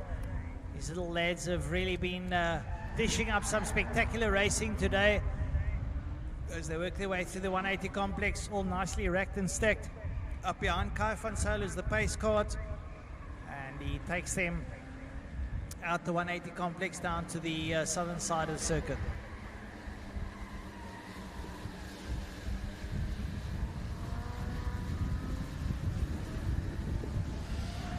Right, we go back to the Bambinos, race number 4. This is their last race of the day and the last race in this class for the SA National Championship that's been run all over the country, Duty Kart Circuit in V-Town at the Vereniging Kart Club. And we conclude the SA National Championships right here at Killarney International, and the final race of the day in this class and the final race for the 2020 National Championships. Right, so they go up past the kiosk now. They work their way past the kiosk up towards the tram lines before we get the race underway. And they're going to have to see what happens in this one. Up towards the tram lines they go now as the pace cart will get the hammer down. The lights are on, the lights are off, and away they go. Off they go now. Let's have a look-see. There comes Moss. Moss looks up on the inside. Moss looks like he gets the whole shot. Caleb Moss gets the whole shot and works his way through up towards the 180s as the rest of the field jostle for positions. Into the 180s they go now. And Moss still leading out. It's a whole gaggle of carts up there behind him now as they work their way out there now. It looks like it could be Moore that sits there with him.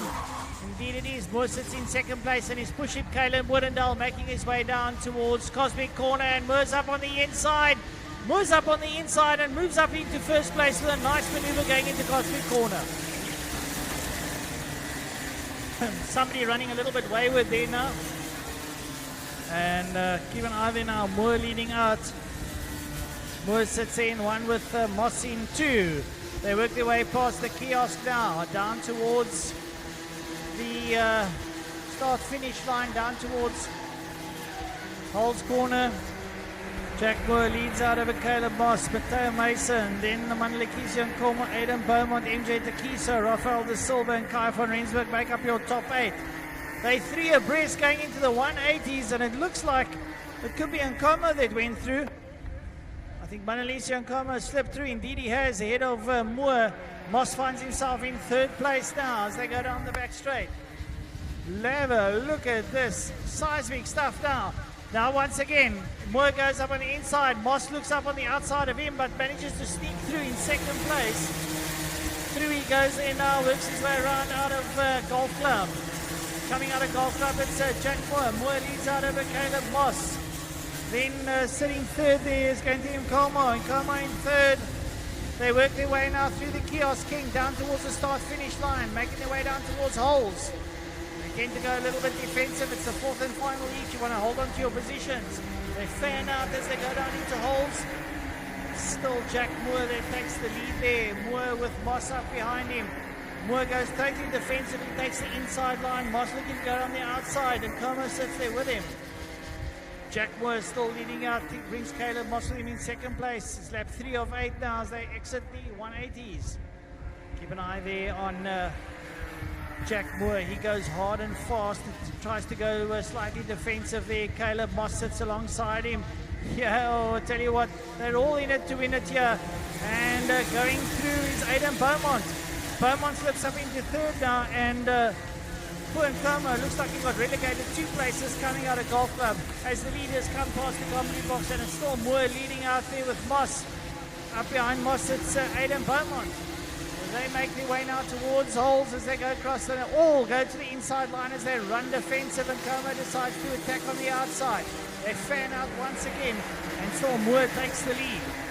Jack Moore still leads out there over Caleb Moss. Aidan Beaumont's in there, MJ Takiso, Mandlisi and Como's in there. Rafael De Silva's in there. De Silva currently with a personal best time as they go through the 180s. Coming out there now, it's still that man Jack Moore leading out. Young Jack Moore has really had a fantastic day today as he exits the 180s down the back straight. Down the back straight he goes down towards Cosmic Corner. Jack Moore has a look around. He sees Caleb Moss on his outside, but he's got the inside line. Moss behind across the bow there of Aidan Beaumont. Into Golf Club they go now. They work their way out of Golf Club through Bogs Bend down towards the kiosk. King the S's. Coming along the S's now. Jack Moore still looking over his shoulders. Don't need to look back, son. Look in front of you. You're not going back there. Moore makes his way now. Once again, defensive lineup on the inside. Moss goes around his outside. It's a dice down to the corner. Who's it going to be? And it looks like Beaumont squeezes through. Aidan Beaumont watches them pushing each other wide. He takes the inside line and takes the lead. So Aidan Beaumont moves towards the front now. And he's a pretty nimble lad, so he might want to hang on to this or try and check out. But they're pretty even paced now as they work their way through the 180s. The 180s they go. And they're pushing pretty hard. Keep an eye, Aidan Beaumont trying to make his squad go faster, but it's not working. Now get Jack Moore up alongside him. So in they go now. Aidan Beaumont still holding on there now with Jack Moore. It looks like someone else is moving to third place. It could be De Silva. We'll have a look-see. Yeah, they come up towards us. No, it's still Nkano sits there in third. And De Silva's gone up to fourth. So De Silva sits there in fourth now as they all make their way down towards the holes. And having a look at Aidan Beaumont. Beaumont goes defensive. He's up on the inside. Beaumont on the inside. And Nkano goes through there and goes wide and loses 2 quick places. Moore gets through there. And so too does that man, Rafael De Silva. De Silva also manages to peek in there, and it looks like Caleb Windall's coming back in Nkano too. Nkano manages to have it to fourth. So he works his way through. Caleb Moss sits there. Right, so they're pushing hard now. Jack Moore, Aidan Beaumont, and Beaumont doesn't see around his outside. Is someone stepping right around the outside? And I think that could be Rafael De Silva. We'll have to wait and see now as they come around out of the bend. And indeed it is. It's a 69 of De Silva that goes towards the front. Jack Moore's got to catch up now, and Aidan Beaumont made a silly mistake as they make their way now down towards holes. So De Silva goes to the front, and he's going to be pretty happy with that now. Rafael De Silva followed by Jack Moore, then Aidan Beaumont, Mandlisi and Como, and MJ Takiso, your top 5 as they work their way up towards the 180s. Brilliant stuff here from the young lads. And Moore goes back to the front there with Beaumont. Moore and Beaumont there now, De Silva down to third. So coming through there now, it's Jack Moore. Jack Moore brings there with him Aidan Beaumont. Beaumont sitting in second place. Moore gets his head down now as he tries to build up a bit of speed there now with Aidan Beaumont up behind him. There comes De Silva. De Silva steps through and takes second there from Moore. And it looks like Nkoma wants to slide through and does, and forces Moore a little bit wide there as they work their way through. So pushing through. And they're going through now in the lead there. It's going to be, looks like De Silva. No, it's not. It's the 76 of Aidan Beaumont. Beaumont leads out over Rafael De Silva, MJ Takiso, Jack Moore, Mandlisi and Como, and Caleb Moss. So they work their way through. Keep an eye here. The lads are going all Keep an eye there on Aidan Beaumont. He goes totally defensive. Aidan Beaumont trying to keep the likes of Jack Moore and company up behind him. Jack Moore sits there in third. Here comes, looks like the silver coming through, and he takes the lead. Here they go again, 3x3, working their way down towards Cosmic Corner. 4x4, they go towards Cosmic Corner. Someone's got to give here. Oh, and they nearly touch. But it looks like Nkomo's gone to the front, right around the outside. Brilliant drive there by him now as he takes Jack Moore with him in second place. I tell you what, they are chopping and changing something dramatically here now as they come through the kink down towards the flag, and the checkered flag is out. Who's going to take this one? Is it going to be young Aidan Beaumont? We'll have to wait and see. It looks like Aidan Beaumont's taken it. No, it's 11. It's Nkomo that takes it. Takiso takes it from Jack Moore, Rafael de Silva, Caleb Moss, Aidan Beaumont, Mandlisio Nkomo, Matteo Mason, and Kai van Rensburg.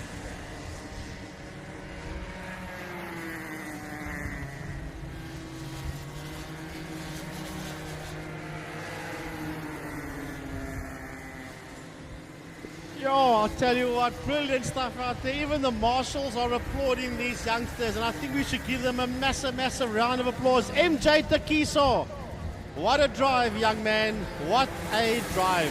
Well done.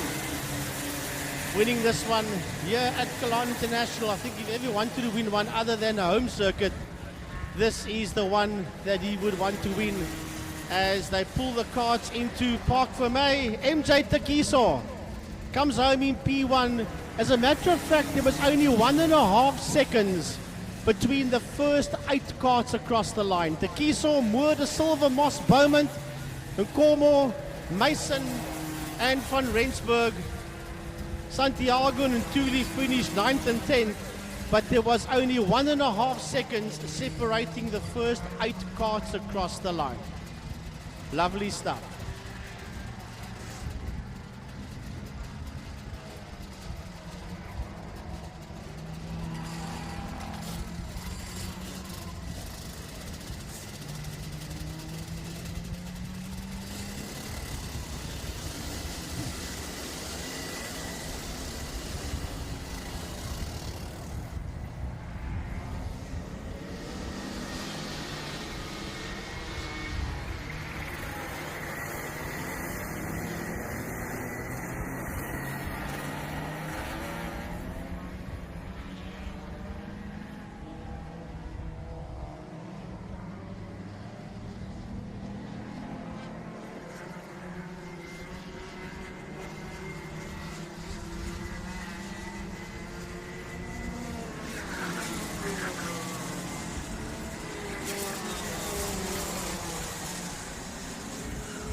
Right, so for the viewers at home, Junior Max up next. That's their 4th and final heat.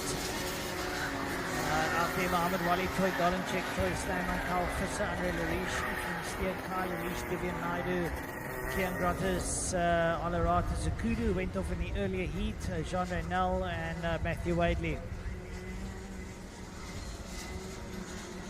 Right, so let's see how this one pans out. They're under double yellows. They've got to form up.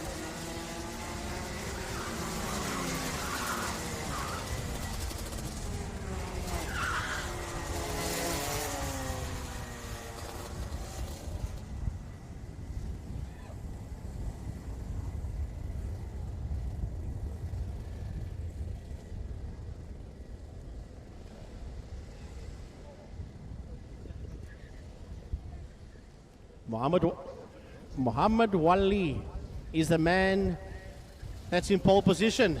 Troy Dolenchek sits on his outside. Remember that he is already crowned your 2020 Junior Max National Champion. Right, towards the tram lines they go. The lights go off and away they go. Will it be Wali or will it be Dolenchek with a whole shot? It is side by side, but it's Wali. Muhammad Wali, Dolenchek in second. Oh, Dolenchek lost a bit of ground. He squirts it away from the rest of the guys and goes after Muhammad Wali. But a lovely start off the line there by Muhammad Wali, with Troy Dolenchek dropping in the pocket there behind him in that second place as they work their way down the back straight, and the two of them getting away there from the rest of the pack. Right, so they make their way now through Bog's Bend. It looks like it could be one of the Lariche boys sitting in third. As they come out, I think it's Andre Lariche, Andre, and then Kyle, and then it's Frisser up behind him now as they make their way down towards Holes. Off to Holes they go, circulating around Holes. Coming out there now, it's still Wally leading out over Troy Dolenchek. Andre Lariche is in there, and it looks like Frisser's got past Kyle Lariche. No, it's Troy Steyman, I'm sorry. Troy Steyman's up there now. Steyman has got Lariche between him and Fisser. But Troy Steyman, not the greatest to start, needs to work his way back up towards the front now as Wally leads out there over Troy Dolenchek, Andre Lariche, Troy Steyman, Kyle Lariche, and young Kyle Fisser. Well, Wally still leads Dolenchek. Then it's Andre and Kyle Lariche that is in a fight of their own. Behind them, it is the 477 of Kyle Fisser as this group heads down into turn number one. But Slayman is ahead of the two Kyles, alias Kyle Lariche and Kyle Fisser, as the front two work their way out. The 180s, there's a massive dice going over 3, 4, 5, 6, 7 out of the second hairpin as they group. That's from Troy Slayman all the way further down. Yeah, in view now we've got Andre Lariche, we've got Kyle Fisser. They're all working their way through. The Troy Steyman's in there too now, working their way through. Steyman wants to find his way through there. And up behind Kyle Fisser now is Ethan Steer. It's a whole gaggle of cards. Steer looks to make a move on Fisser, and Steer goes through on Fisser. So Steer moves now up to P5. And can he work his way up a little bit higher now? He's still got the likes of Troy Steyman, Dolenchek and Wally to contend with. Well, it's a heck of a dogfight out there between Andre Lariche, Kyle Fisser and Ethan Steer for P4 as they work their way through Cosmic Corner and into the double right-hander Golf Club. Here they come, out of Golf Club to Andre, followed there by Ethan Steer. Then Kyle Fisser coming through. Behind him it is Kyle Lariche as the field work their way down into turn number one. The top three have broken away, especially the top two already have broken away. Third place man, Troy Slayman's been left in a bit of a twilight zone. And then you've got that fight going on there for P4. But the leaders, Mohammed Wali and Troy Dolenchek, are making their way down the back straight towards Cosmic and Golf Club. There they go, the two leaders into Golf Club. Mohammed Wali rock solid there from the start, keeping Dolenchek at bay. Dolenchek has to fight hard if he wants to make it 4 out of 4. The South African champion, Wali would like to show him a little bit different as they work their way past the Kiosk King now down the main straight on their way down towards Holes. And Mohammed Wali leading out. Oh, look at Dolenchek just backing it into one there properly now. Sits up on the back of Wali. You can see Dolenchek is intent, he'd like to get through. He is sliding it into the corners. Wali just looking totally smooth and he just rolls around. Mohammed Wali keeping up behind there and making sure Dolenchek doesn't get through as they work their way down towards Cosmic Corner. All right, here comes Dolenchek, and Dolenchek nails him. Dolenchek nails him coming out of Golf Club. Dolenchek has got his nose ahead there. Mohammed Wali, you might be the champ, but I want to win this one. With Troy Slayman in that third position. Then Ethan Steer sits in there just behind Andre Lariche as they work their way down into turn number one. But it's all about that fight for the lead heading into the 180s. It's still Troy Dolenchek that you see going through that second hairpin. Right behind him is your new SA champion, Mohammed Wali. Wali in that second place as they work their way down that back straight. They've been chased there. You see just behind them is third place man, Troy Slayman, working their way through Cosmic and into Golf Club. Right, so Troy Dolenchek now through the box bend to the S's now, works his way towards the front straight. Down he goes towards Holes and uses the whole circuit to his benefit there. Watch him slide it in there. There comes Troy Slayman. Here comes Andre Lariche. Here comes Ethan Steer, Kyle Fisser. The three of them having a right royal battle here. Lariche not wanting to relinquish his position there as Troy Dolenchek leads out. Now we look at the 4, 5 and 6 there of Andre Lariche holding back there, Ethan Steer and Fisser. Kyle Fisser would like to get a bit higher, but so too will Ethan Steer. Andre, Ethan and Kyle. Under Lariche, Ethan Steer and Carl Visser. That's the three you see in shot there as they work their way past us through kiosking, heading through pit S's. Flick it left, flick it right and chuck it down the home straight. Working Andre, Lariche, Ethan Steer, Carl Visser. Then behind them it's Carl Lariche and Diva Naidu. They are sitting there just behind those three, but we focus on those three heading into the 180s. And still under Lariche has got Ethan Steer right there breathing down his neck, as well as Carl Visser. Lovely scrap on the three Cape Town boys. They all know each other very well, so it's going to be very difficult for one of them to get past down into the golf club. They go. Andre Lariche has Ethan Steer and Carl Visser bearing down on him now.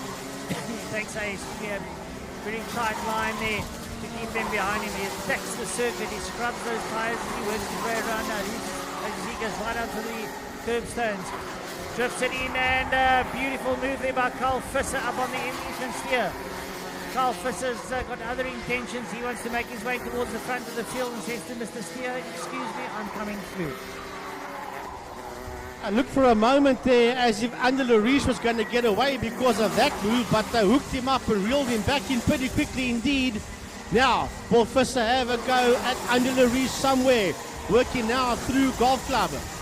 Out of Box Bend, they flick it left. Here they come down towards us still. Andre Lariche, Carl Visser and Ethan Steer working their way through kiosking, through the pit S's, down the home straight and into Holzhoek.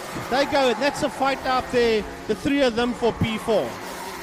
Yep, the track really coming to the quarters now as the heat beds in those tyres. They can really throw them into the corners, and Visser up on the inside of Lariche, and Lariche goes wide.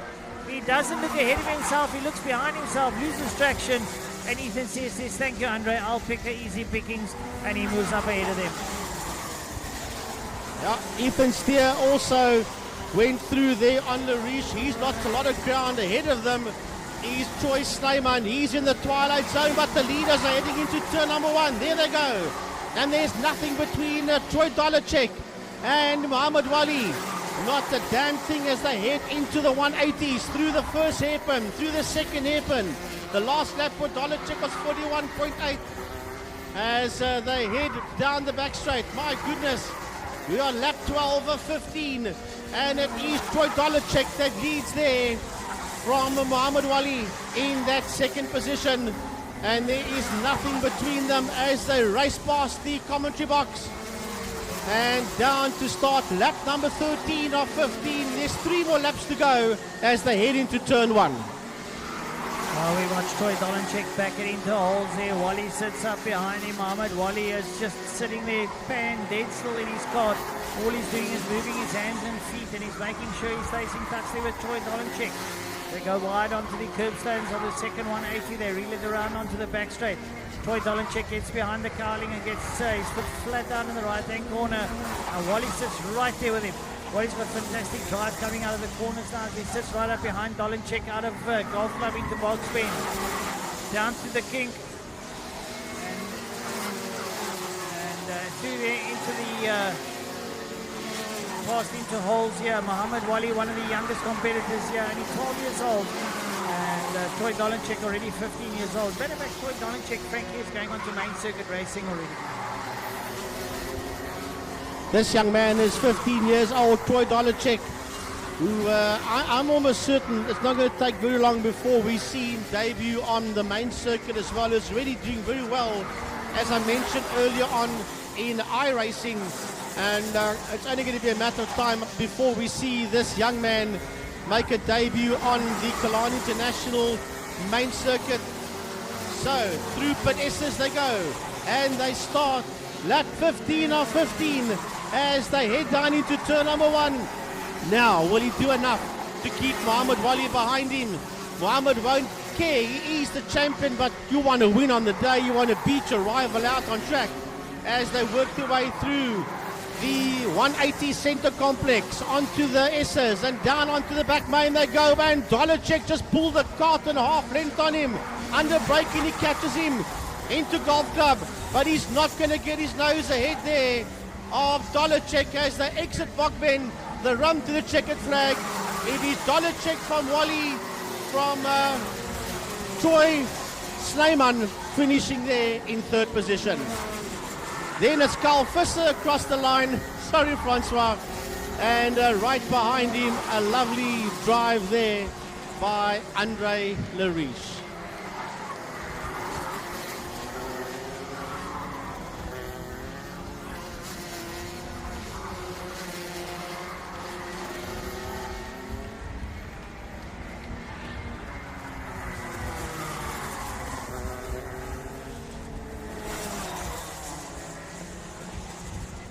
Right, so for the folks around there, leading out, Troy Dolanchek, followed by Mohammed Wali, who's the current SA champion. Troy Slayman third, followed by Carl Visser. Andre Lariche brings in 5, followed by Ethan Steer. Divian Naidu in 7th. Ian Grottis in 8th. Kyle Lariche falling down the order, down into 9th. Matthew Wadley coming in there in 10th. Jean Renan Orolato Sekudu bringing up the rear.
Right, folks, next up, Minimax out there, Joaquin Oliveira and Troy Slammer on the front row, Reza Levy, Ethan Deacon on the second row, Eric Haystack and Josh Smith. Third row, Ghazi Motlaka, the current champion on the fourth row, Mabunda, Larry Mabunda, Jude Stewart on the fifth row, and then George Levinson and Norman. Lovely stuff from these youngsters. They really some fantastic racing. Joaquin Oliveira so far 3 out of 3, looking to make it 4 out of 4. We'll have to wait and see how that one works out for him. The new Paralyn card. Paralyn really having a great day out here today. So we'll keep an eye on Joaquin as they're warming up. There you see Joaquin Oliveira in shot, working his way into the 180. He's on his home circuit. He's doing the home crowd very proud. And this year moved over to the Paralyn card. He's very happy with it. The setup is fantastic. And Paralyn in SA themselves doing very well. Also we have Caleb Woodendal in one of the other classes, also in the Paralyn doing exceptionally well. So the Paralyn product really exceeding itself, and the drivers are taking it proverbial ducks to water. Right, so they work their way down the back now. They're going to go form up. They're forming up there. You can see in Golf Club. So that's why they call it Golf Club. the leaders working their way through there now, nice and slowly, playing a little bit of mind games with each other. Sometimes a little bit of bumping and barging now as they test the brakes, etc. You can see the Rotax Racing commentary box there on your left-hand side in picture. The pit lane lies right there in front of you as they roll around there past the pit lane. And keeping it nice and tidy as they work their way past there. We call that kiosk complex, because the kiosk is in there.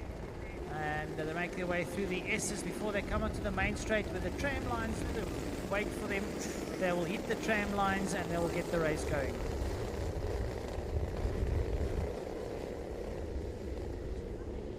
All right, Joaquin de la Vera, the man in pole position. He's made 3 out of 3 so far. Will he do it again? Well, so far so good. Out of turn 1 through the kink towards the 180s. He's got the whole shot, and he runs them down into turn. Actually it's about turn number 3, if you want to call it the first hairpin. So down the back straight they race now, and right behind him is Troy Snyman and Reza Levy. That's your front 3 that are working their way through Cosmic and 2 Golf Club. Fourth place, Eric Haystack sits there, and they come out now. Joaquin de la Vera, Troy Steyman, Reza Levy, Eric Haystack, Josh Smith. Up behind Josh Smith, it's Ntiyisa Mabunda as they make their way up over the line down towards Holes. It's a high-speed train now as they all dive into Holes corner, taking that long sweeping 180 right-hander now. They make their way down towards the 180s. There's your leader, Joaquin de la Vera, been followed there by Troy Steyman, Reza Levy, and pushing very hard.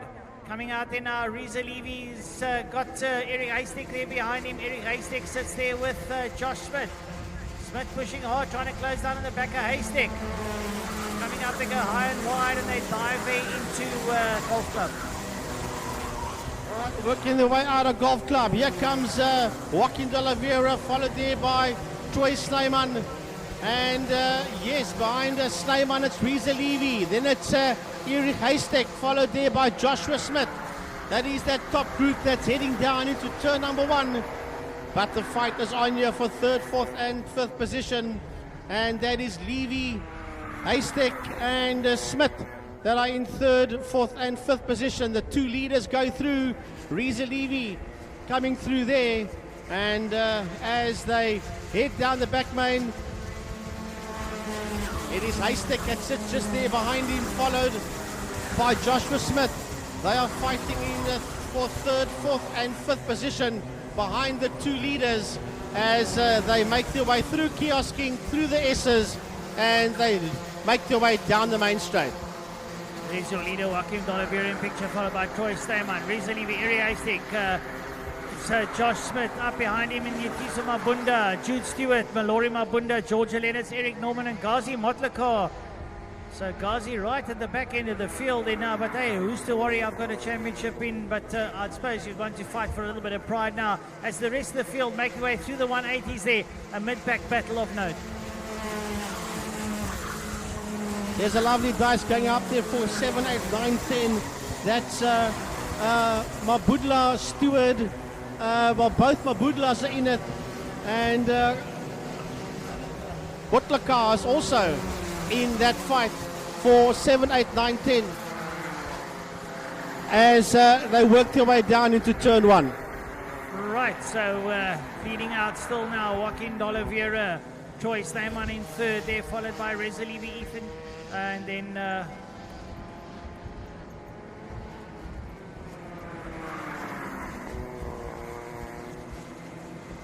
right, so still there, it's Joaquin de la Vera. There behind him, Troy Steyman.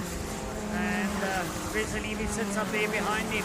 They come out of Boggs Bend now. And Joaquin de la Vera's got a nice cap there over Troy Steyman. Reza Levy's got Haystack. Then Smith up behind him as they work their way through and make their way down towards Holes. Well, it's a lovely fight out there. Here comes Jason Smith. He is leading, Joshua Smith. Jason would love to be out there racing. Joshua Smith is leading that group into the 180s. So Smith leads them through, and as we pick them all up out there. But meantime, up front, heading towards Cosmic and Golf Club, it is all about Joaquin de la Vera that leads Reza Levy for that second position. Here the two of them come towards us. Then it is Eric Heistek behind it's Reza Levy, then Eric Heistek, then Joshua Smith has got Motlaka inside there, and both the Mabundas sitting there just behind him, followed by Ethan Deacon. Right, so Joaquin D'Oliveira leading out there now. We have a look at Reza Levy, who's got Eric Heistek there behind him.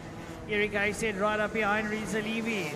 He's pushing pretty hard now. Reza Levy trying to get away from Heistek. He doesn't want to be bothered there. Your leader, Joaquin D'Oliveira. D'Oliveira with Troy Steyman, and Reza Levy gets there ahead of Eric Heistek. Heistek trying to close down on that one. Up behind Heistek, Josh Smith and Gazi Motlaka. Keep an eye there on Reza Levy and Eric Heistek are having a right royal scrap as they cross the line. They cross the line, they'll have 4 laps to go. Right, they go through there. There comes Josh Smith. Up behind Josh Smith, Gazi Motlaka. Motlaka looks up on the inside, and Motlaka goes up on the inside of Smith. Smith leaves the door wide open and allows Gazi just to slide up there. So Smith's got it all to do to come back. He's relinquished enough places. He was third at one stage, and now he finds himself sitting up behind Gazi Motlaka down in the 6th position. Gazi Motlaka, who is the SA champion now, leads up ahead of Josh Smith in P6. Smith likes to look over his shoulder. He needs to look in front of him. Check what's going on in front of you, not behind you. And the only way anytime you'll ever look over your shoulders when you're in first. Otherwise, you need to get past those in front of you. Gazi Motlaka currently in P5. And Smith having their own little fight out there. Jason Smith just ahead there of Motlaka. As a matter of fact, he is ahead of both. Yes, he is ahead of Motlaka, as that's that fight up there for that 5th position, as this group of carts make their way into the 180s and working their way out of the 180s. So as we look for the leaders, here he comes towards us. Joshua Smith sitting out there. Joaquin D'Oliveira sitting out there in P1. Troy Sneyman in that 2nd position, followed there by Levy and Heistek. They are P3 and 4, and those are the two you see coming into shot there now. Here comes Reza Levy. Behind him is Eric Heistek on lap 10 of 12, working their way through the kink. And now will Heistek have a look somewhere? Eric Heistek, no. Reza Levy covers the line, going into the 1st hairpin, swings it left into the 2nd hairpin, now onto the left-right S's, and then onto that karting back straight they go. And Levy is defending. Ahead of Levy, just see Sneyman disappear out of view there as they work their way through Cosmic and into Golf Club. It's the Levy being pressurized heavily there by Eric Heistek. Well, Reza Levy fighting hard there. Heistek trying to fight him, and hard. He's trying to close down on the back of Levy. Here comes Steyman. Holes. And then it's got Reza Levy and Eric Heistek. Heistek is hounding the back end there of Levy, not giving him affording him any space to make a mistake. Levy goes defensive, keeps Heistek behind him, but they're literally rubbing his racing now in the 180s. Out the 180s they come now, and keep an eye there on Reza Levy. Levy's still fighting over Heistek. That's where the fight is at, because your leader is down the road ahead of Troy Steyman. Smith having a Royal Rumble. And have a look at Heistek now as he tries to get past Reza Levy. Yeah, Eric Heistek is trying as hard as he can. It looks like D'Oliveira could be picking up a back marker as they come around to start their final lap. Well, Heistek has ran wide. Has he lost the position? I think he might have. We'll have a look and see as we pick up the leader now. He is on his last lap. He's Joaquin D'Oliveira. Down the back main he goes. He's not even attacking the circuit. He's gone past. He's cleared the back marker as D'Oliveira as they work through Cosmic and into Golf Club. The checkered flag is ready. That's the last run to the checkered flag. It's 4 out of 4 for Joaquin D'Oliveira as he brings that machine home in P1 and punches the air in pure happiness. Yeah, brilliant stuff there from Joaquin D'Oliveira, followed by Troy Steyman, Reza Levy, Eric Heistek, and then Ntliso Mabunda, Josh Smith, Malori Mabunda, Ethan Deacon, Georgia Lennox. You see Gazi Motlaka, our registers coming home in 7th behind Josh Smith.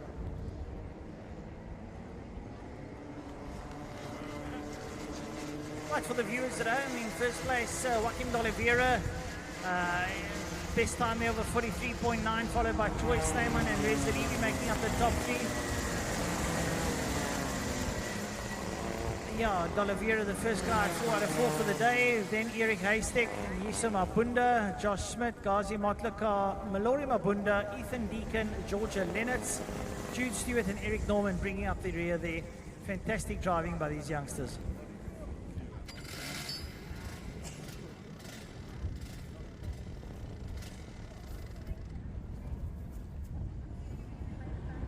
How's it? I'm not in your field of view. Ah, yeah, cool.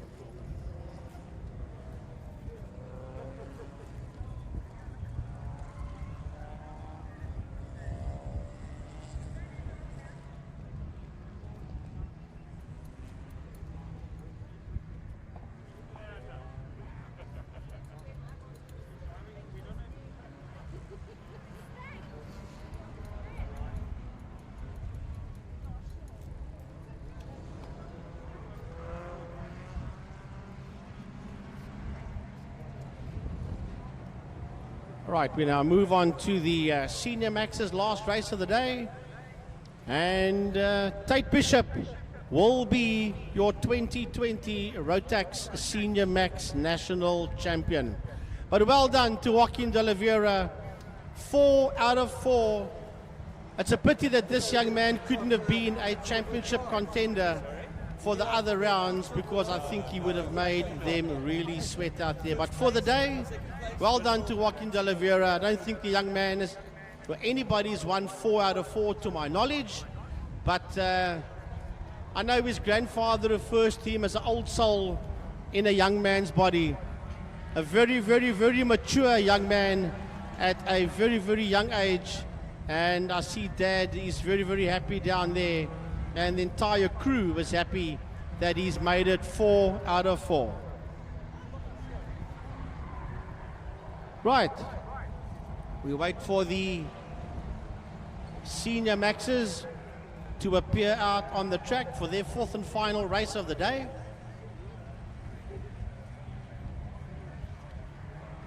Got a shot of the commentary box there, and you can see that's me waving my hand. Frankie Innes, Francois Butler waving his hand. We are doing the commentary for you people today, wherever you find yourself. And a big, big thanks to Mr. Jan Hartz and his entire team for the live streaming of today's event, going out on Facebook and going out on YouTube Live. And yeah, Facebook Live as well. So a big, big thanks to Jan and his entire team, and a big thanks to all the photographers out there that has taken a lot of photos for today.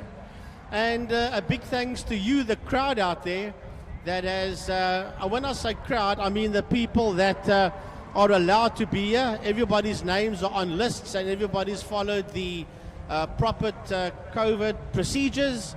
And thank you to everybody for social distancing as much as you can, for washing your hands and sanitizing and wearing your masks. A big, big thanks to everybody for the cooperation that we have had here today. It's been lovely working with everybody, knowing that everybody's done exactly the right thing at the right time, the way it has to be done. So a big thanks to one and all.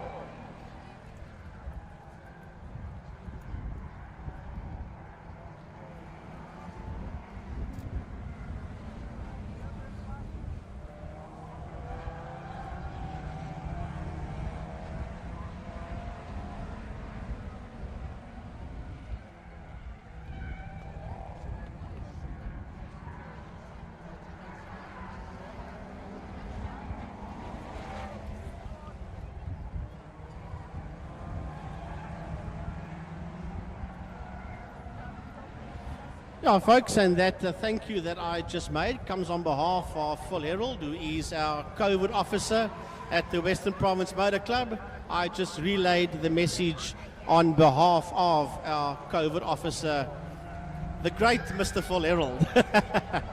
Thank you, Phil. We appreciate all that you do. Phil is also another man, for those people that don't know, that received a Honours Award at the Western Province Motor Club, 25 years and more service at the Western Province Motor Club. And we want to say a big thanks to Mr. Vollerold for providing service. I was in high school, and I remember Phil racing oval track racing in his big Chev SS at Goodwood days. So Phil comes from back in the day and one of the legends of Killarney Raceway. Yeah, some fantastic ones out there. And together with Frankie Innes, who's been 26 odd years in commentating, also got an Honours Award. So Frankie, on my left here, well done. Great stuff out there. Some lovely personalities we have here in motorsport in Cape Town. I'm sure they are matched with a couple of good personalities up north too. Well, lovely shots of us there on the screen. You can see frenetic activity in the pit lane there. The folks getting ready to some of the last races. Myself up there in the commentary box together with Frank Yennis doing commentary. And we are really happy that you folk out there, he's going to clap me on the head when he waves like that.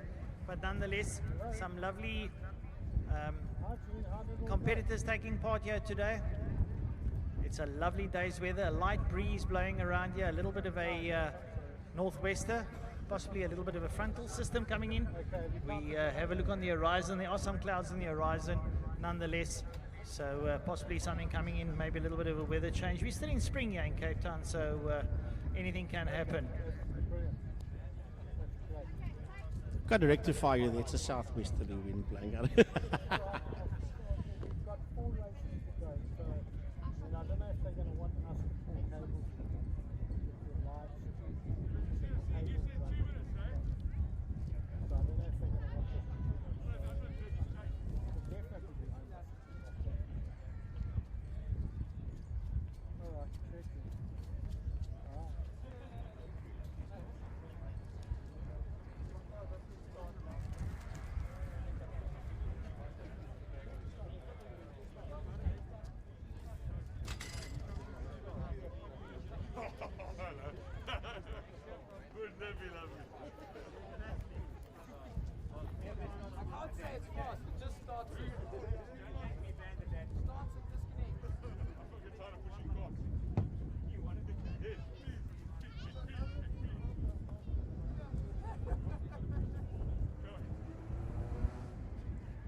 Can anybody hear me? Hello? How's it going? You can't hear anything then.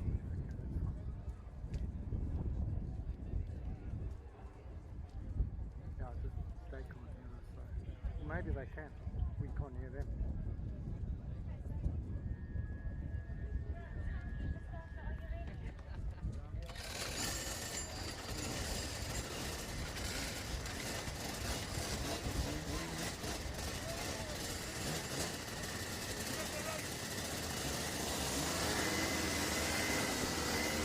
All right, folks, here we go. Senior Max, 3 more races to go for the day. Senior Max, Micro Max, and then we'll end the day off and the series off with the DD2 and DD2 Masters. But out on track, third last race of the day in heat number 4 is the Rotax Senior Max drivers.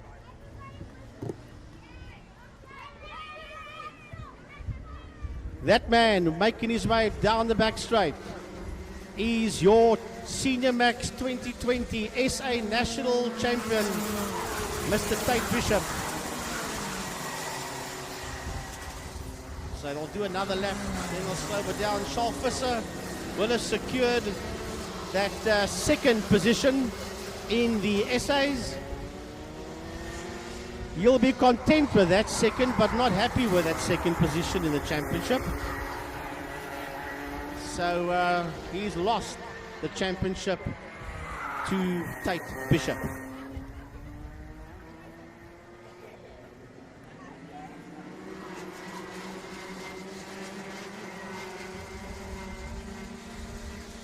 Right. Sri Naidu is also in there between the two of them. That's the first 3 that are looking at going down into a golf club. Yeah, Naidu was the runner-up for 2019, and he won the first round this year. Looked like he could possibly be a contender, but he had a horrible event at Swartkops. He came 6th overall. Second row of the grid is Andrew Rackstraw and Charles Visser. Right, so they dissect the tram lines, lights off, and away they go down towards Holzhoek. And it looks like that man, Tate Bishop, takes the whole shot there with Andy Rackstraw up behind him. Rackstraw goes through there. Bishop, Rackstraw's looking racy. He goes up alongside Bishop and they rub. They do a bit of rubbing down. They work their way into the 180s. Down through the 180s they go, and Tate Bishop leads out. Tate Bishop leads out there with Andrew Rackstraw in second place. It looks like it is Jason Kutsia in third. But Kutsia gets hammered there by two Carters as they go there into Golf Club. So here comes Tate Bishop, followed by Andy Rackstraw. It is going to be Storm Lanfear that sits in third place with Charles Visser, and Jason Kutsia behind him. Visser's having a look there, and Visser slides up into third. Visser now in third place up into Andy Rackstraw, and Tate Bishop leads out. Right, Tate Bishop is the man that leads out, coming out of the 180s. He knows he's the new SA champion, but still he's going to drive the wheels off that thing going down the back straight there with Andrew Rackstraw. That sits in that second position, followed there by Charles Visser in P3. That's a top three coming out of Boxbear now. But a lovely dice for 4, 5, and 6. Storm Lanfear, Shreen Naidu, and Jason Kutsia. They are fighting out there for P4, 5, and 6 into turn 1. Shreen Naidu late on the brakes, up on the inside of Storm Lanfear and Jason Kutsia. So Shreen Naidu having a nice little battle with them there as they enter the 180s now. Naidu leads out, sees in P4. Shreen Naidu gets ahead there of Storm Lanfear and works his way out. He's going to go and search now for Visser.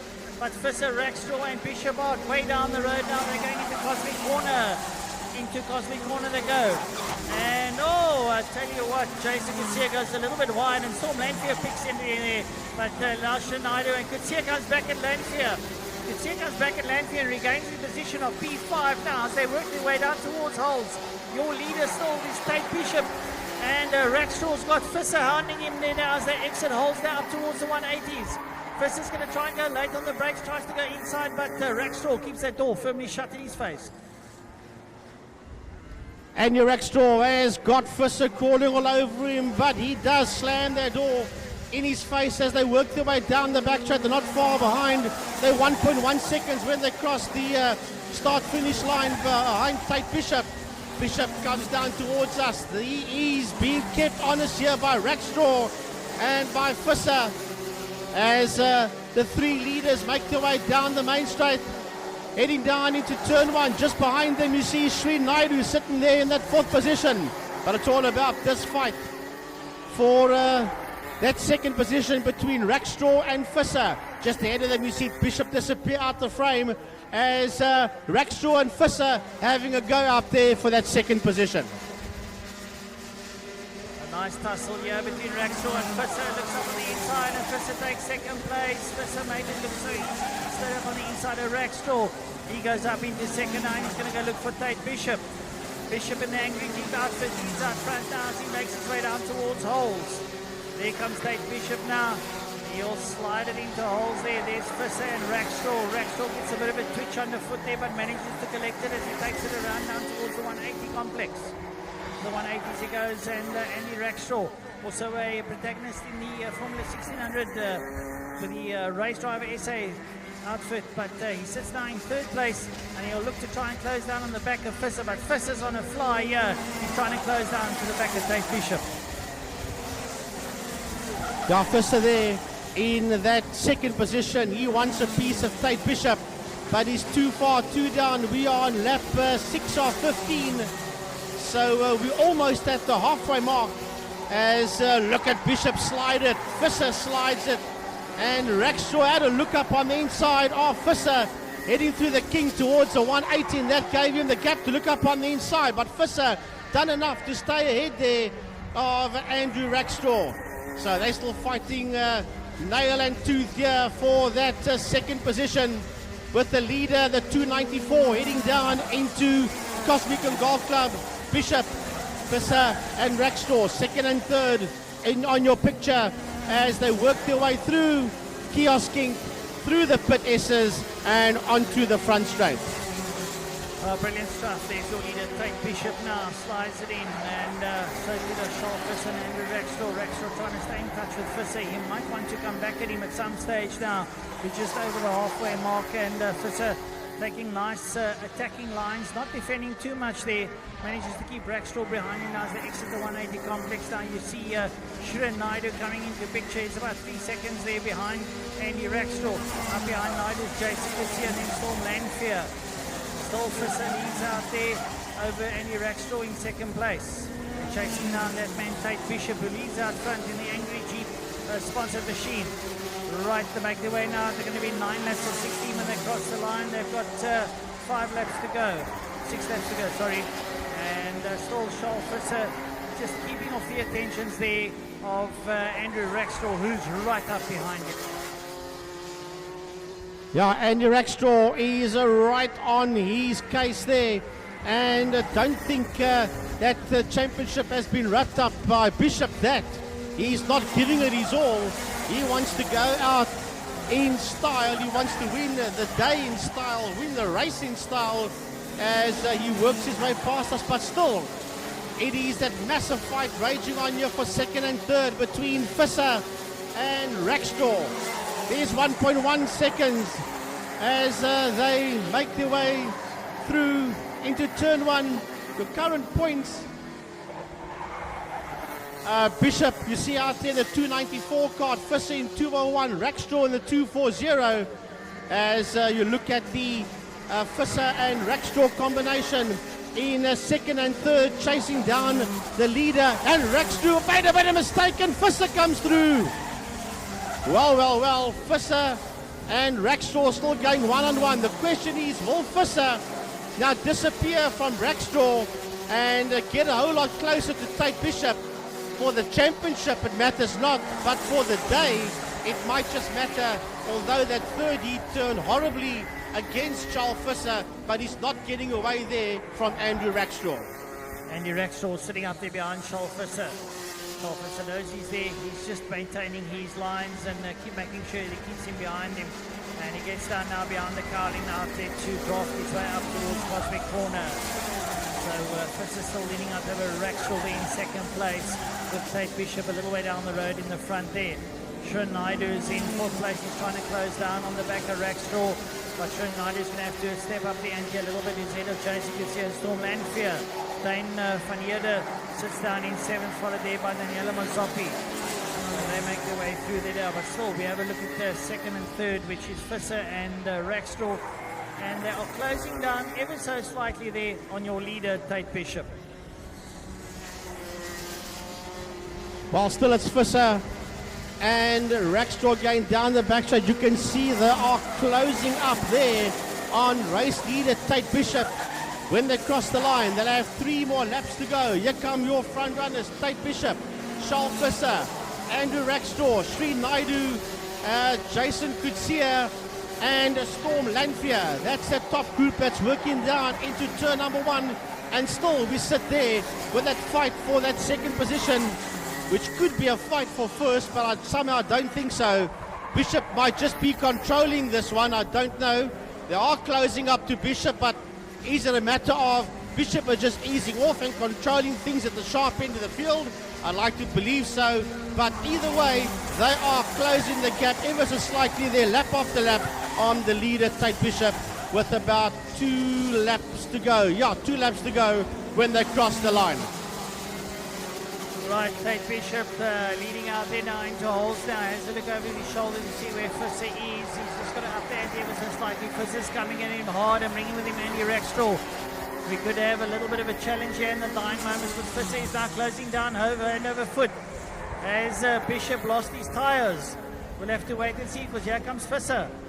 They're getting towards the end of the race here now. They've still got a lap and a half to go. Bishop down into Cosmic. Here comes Visser. I think Bishop might have struck his tyres off ever so slightly, and it's not getting purchased that he requires now. because Visser has come right up onto the back of him here. Here goes Bishop down through, up over the line. They're going to get the last lap forward. Up over the line they go, down towards holes. Bishop sees it, he acknowledges it as he drifts it in the 2 holes, works his way around. And Bishop now taking in for the 180s. Here comes Visser. Visser's going to have to look to have a go at Bishop here in the closing stages. And this is typical of Charles Visser as he brings with him Andrew Rackstraw, the front 3, making their way down towards Cosmic. Heading down towards Cosmic, but Tate Bishop has done more than enough into Golf Club. Visser might have one more lunge, but he's not close enough. Coming out of Box Bend now towards the checkered flag. Tate Bishop will come home in P1. Second will go to Charles Visser. Third will go to Andrew Rackstraw. Fourth across the line will be Srin Naidu. That crosses the line, and right behind him we'll have Jason Kutsia and Storm Lanfear. The rest of them just make their way across the line, but that is your first 6 carts across the line.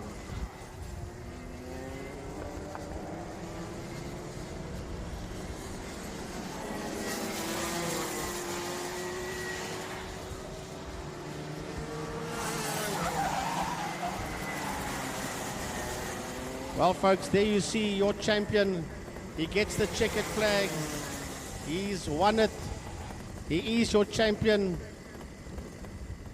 14-year-old Tate Bishop is your senior max South African national champion for 2020, representing Cape Town and the Western Province. That is your new SA champ. And he's making all of us in Cape Town very, very proud. The angry racing outfit of Tate Bishop. And what a lovely sight to see him take the checkered flag around on a victory lap. Yeah, proud moment there for Tate Bishop. And yep, he's going to Portimao in Portugal in January in the World Rotax Grand Finals. And I'm sure that his father will be very proud of the young lad, young Tate Bishop.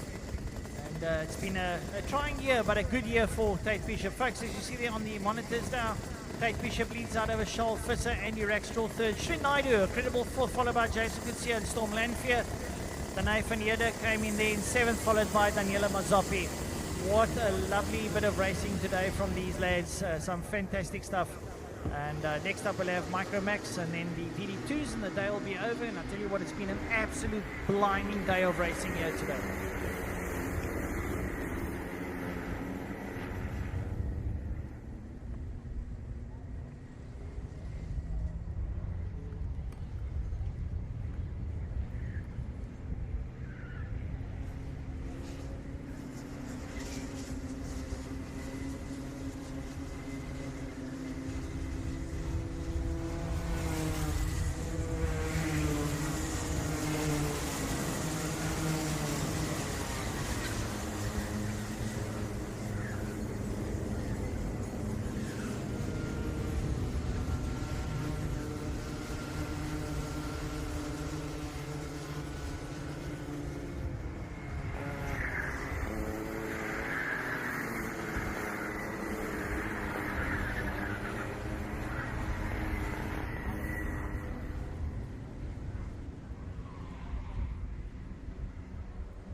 Right, folks, we're about to start racing now in the Micromax, and Caleb Winnendal sits on pole there with Keegan Beaumont. He's 5 points behind Reese Curzon. He needs to beat Reese Curzon in this one in order to take the championship, so this is going to be there.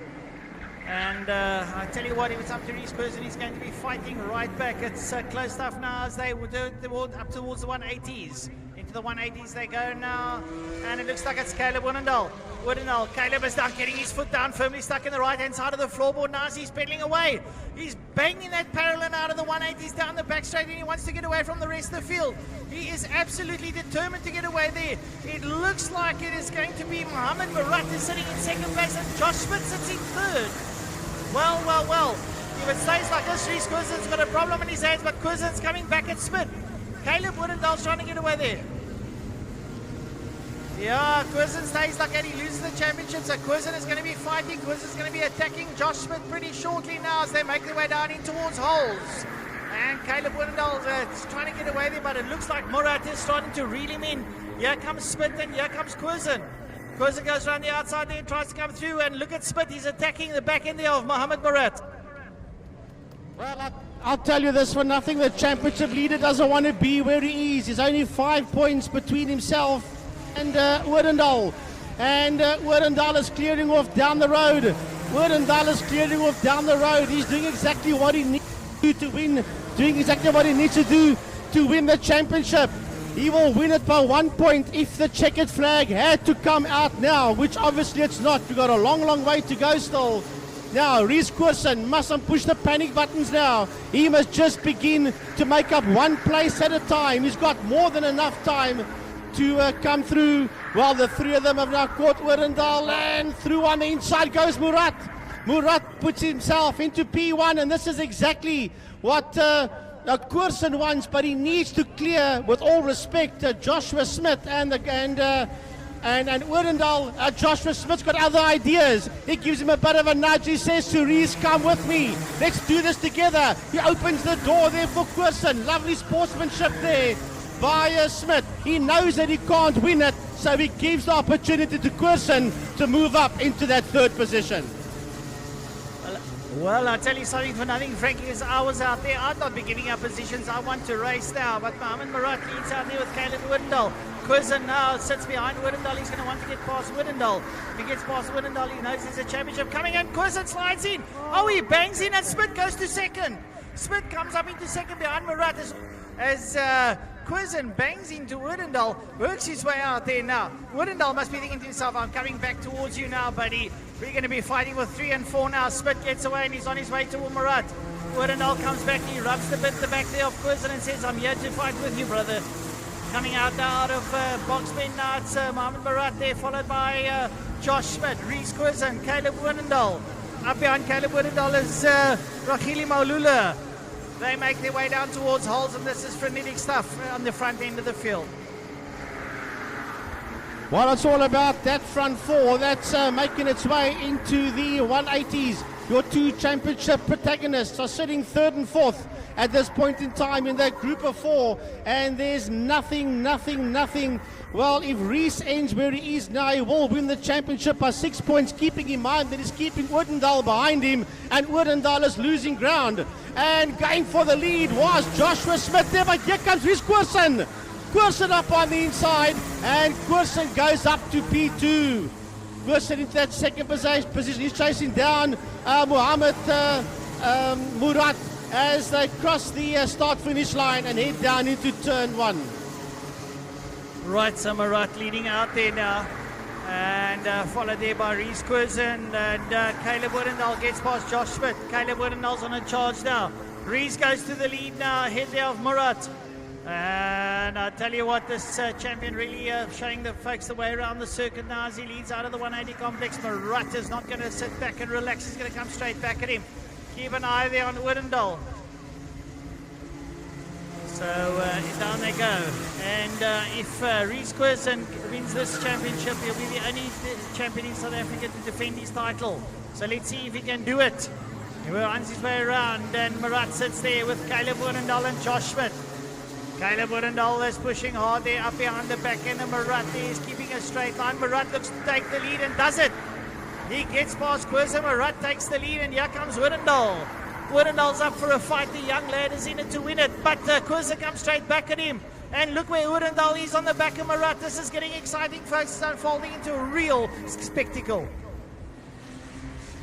Well, wherever you find yourself, anywhere in the world, look at this. It doesn't get much better than this. Down into Cosmic they go now. This is for the South African Championship in this class. The man that sits P1 and the man that sits P3, they are fighting for the championship.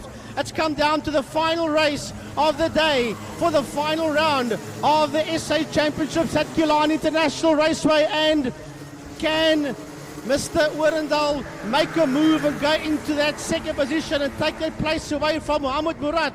Mohamed's not going to make life easy for any of them. He might even have a go at Reese Koersen once again. The thing is there for Wittendal, he has to make a move and get right into that second position. He has to get into second place and hook up onto the back end of Koersen if he wants to have a go. Right now he's sitting in that third position, battling to get his nose ahead there of Murat, which means that Koersen would be champion. But we are just over the halfway mark. We're going to start lap 9 of 12. Right, so the 11-year-olds are fighting it out with Caleb Wittendal, the 9-year-old.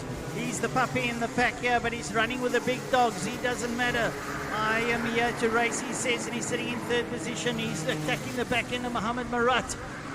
He has a look at Murat. He looks at the 180, sees he can squeeze through. Josh Smith's back in the picture, 4th place there now. And Caleb Wittendal goes up on the inside of Murat and makes it stick. Brilliant maneuver there from young Caleb Wittendal. Absolutely years ahead of his time there now. Will Murat draft him and come back at him because Wittendal goes defensive.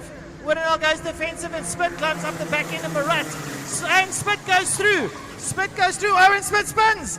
Smith spins. He's too hot in there. And he's going to have to try and get back into it. Well, he's lost a couple of 3 places. That's not the way he wanted to do it. He was doing so well. Caleb Wittendal's hard on the gas. He's chasing down Koersen. Caleb Wittendal is pressing. And Koersen there going into the 180s. Smith's coming back now. He's gaining some places. He's got a lot of work to do. He lost a lot of places there. But keep an eye on Koersen. Koersen leading out here. Here comes Caleb Wittendal. This one's real nail-biting, folks. I'm already down to my fingertips. As Koersen makes his way down towards Cosmic, Caleb Wittendal's following him. This young lad is not giving up by any measure. We've still got 2 laps to go as they come out of Golf Club into Boxbend. Right, we're going to come around and start the second last lap as the leaders make their way across the line to start their second last lap. There's a lovely dice going on here from that mid-pack dice that's making its way behind Joshua Smith. So we're going to pick it up, yes, from Joshua Smith all the way down to Hobbs. That's where this lovely dice is now that we are focusing on, and that is Smith, Malula, Martin, Moore, Beaumont and Hobbs. They're all involved in that dice. Caleb Wittendal sits right behind Reese Koersen. Koersen goes through. And the rest of the pack coming through there now. There's the rest of the pack. That's your Rahila Malula, Keegan Martin. And they make their way through now as we start our final lap. There comes your leader now, Reese Koersen. Caleb Wittendal looking up on the inside. Koersen bumps him, and Caleb Wittendal still sticks it to him. Caleb Wittendal says to him, don't bump me, and he shows him some frenetic sign there, and he goes across his bow, and Wittendal gets squeezed wide and still manages to collect it. The young lad is fighting. This is absolutely brutal stuff out there, but what a beautiful drive by Caleb Wittendal. Wittendal comes out, he's ahead there now, and he gets his head down. And here comes Murat. Murat's coming at Koersen. Murat's coming at it. And Caleb Wittendal. And coming out here now is Caleb Wittendal. I think Wittendal's going to get the flag. Here comes Caleb Wittendal. Reese Koersen, Mohamed Murat. And Wittendal's doing fantastically well.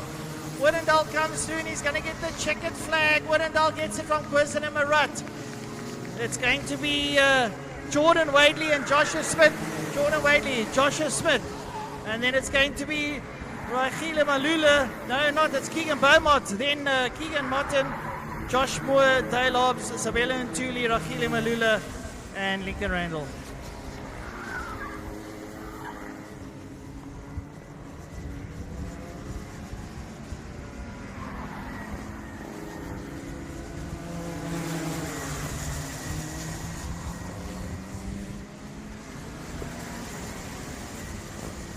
Well, well, well. Would you believe it, in a month of Sundays?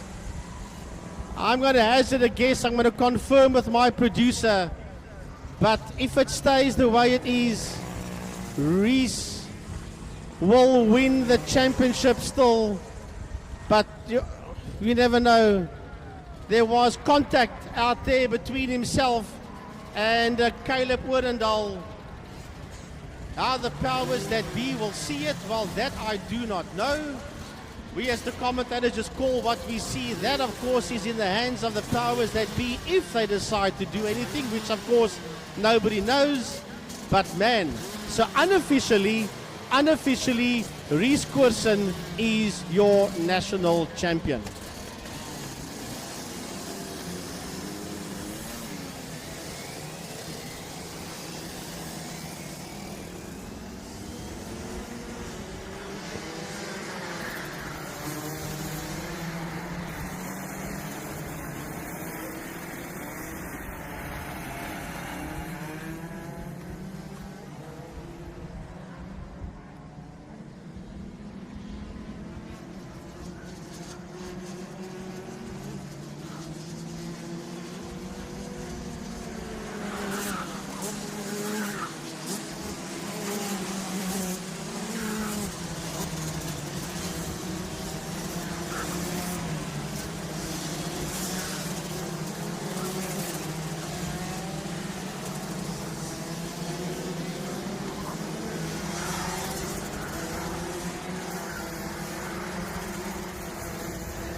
Well, I see Jason Kutsia has stopped on the track. He's got the card going again. That's the 77 of Jason Kutsia. But it seems as if Sebastian Boyd is your DD2 champion. We know that Nicholas Verheul won the DD2 Masters Championship and wrapped that up before we came to Cape Town this weekend. But it seems that he wrapped it up back at Swartkorps Raceway, and Sebastian Boyd wrapped it up right here in his home circuit in the DD2 class right here in Cape Town. Jason Kutsia is pulling out of formation. The 77 car, Jason Kutsia is pulling out of formation. Has Kutsia got a problem? He has pulled out of formation. He's at the back of the field, and he is in trouble. The lights go off and away they go. They squirt it down into turn number 1. Kutsia crosses the start line now. He is stone last and he must surely have some kind of a problem, but no problem up front for Sebastian Boyd as he leads. Sebastian Boyd says, well, Jason, you got an issue, I've got none.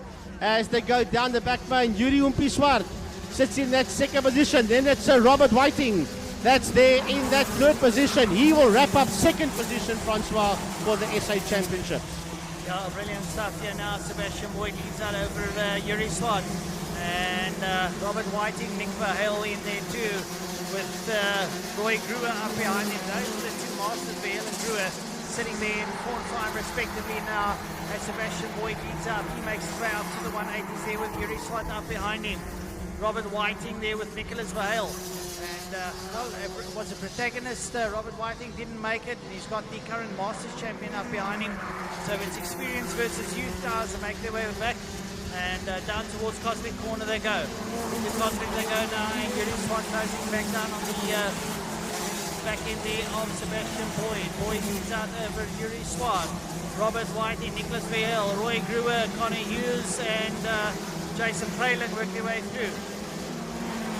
Down to holes they go. Into holes, you see them all drift into holes. There's Verheul, there's Gruwer, there's Connie Hughes, there's Robert Bechet in picture. Nice to have him there. Looks like it's behind Robert Bechet, Michael Jordan sitting up there behind him. Jordan also one of the normal DD2s. Now we're going to plan on that fight for about 7th, 8th and 9th regarding Robert Bechet. He's in the Masters. Michael Jordan behind him is in the DD2 class. As the rest of them come through, Andre Steenkamp, Jason Jordan, they all in the Masters category as the leaders work their way past the commentary box. But that is a fight there between Robert Bechet, that sits there in 8th position, and Michael Jordan that sits there in 9th. Just ahead of them, you see Jason Kreiling, and ahead of Jason Kreiling, Connor Hughes. But the focus here is on Bechet and Jordan. Robert Bechet and Michael Jordan having a nice little scrap there. Michael Bechet, or say Robert Bechet there of Carbs and Coffee. He's an ardent online writer, and he does a lot of reporting on the local karting scene here. Also partakes. He has a lot of fun out there. Maybe not the quickest, but obviously has the most fun. And we see Robert Bechet there, to Michael Jordan there, and he's fighting pretty hard to try and get past, not allow Michael Jordan to get past him now as he goes past the kiosk down towards Holmes. In tolls they go, there's Roy Gruer, Connie Hughes up behind him, Jason Kreiling, there's Robert Bechet, there's Michael Jordan, there's Andre Steenkamp and Jared Jordan up behind him there, coming out of holes down towards the 180s. And Robert Bechet there still keeping Michael Jordan behind him. There's your leader there, Sebastian Boyd in picture now, ahead of Yuri Swat. Yuri Swat sits up there behind him now. And Sebastian Boyd there in the barrel cart, so keeping CRG there of Yuri Swat, totally honest, but Yuri Swat's going to come back at him like a bad rash as they make their way down towards holes. Across the start-finish line, your leaders go into turn number 1. That is Sebastian Boyd and Yuri Umpiswart. That sits there in that 2nd position, not too far behind them. In that 3rd place is Robert Whiting. That's a man that's wrapped up 2nd position for the 2020 SA DD2 Championships, as he's fighting to try and stay there with Sebastian Boyd and with Umpiswart. That's making their way through and around Golf Club.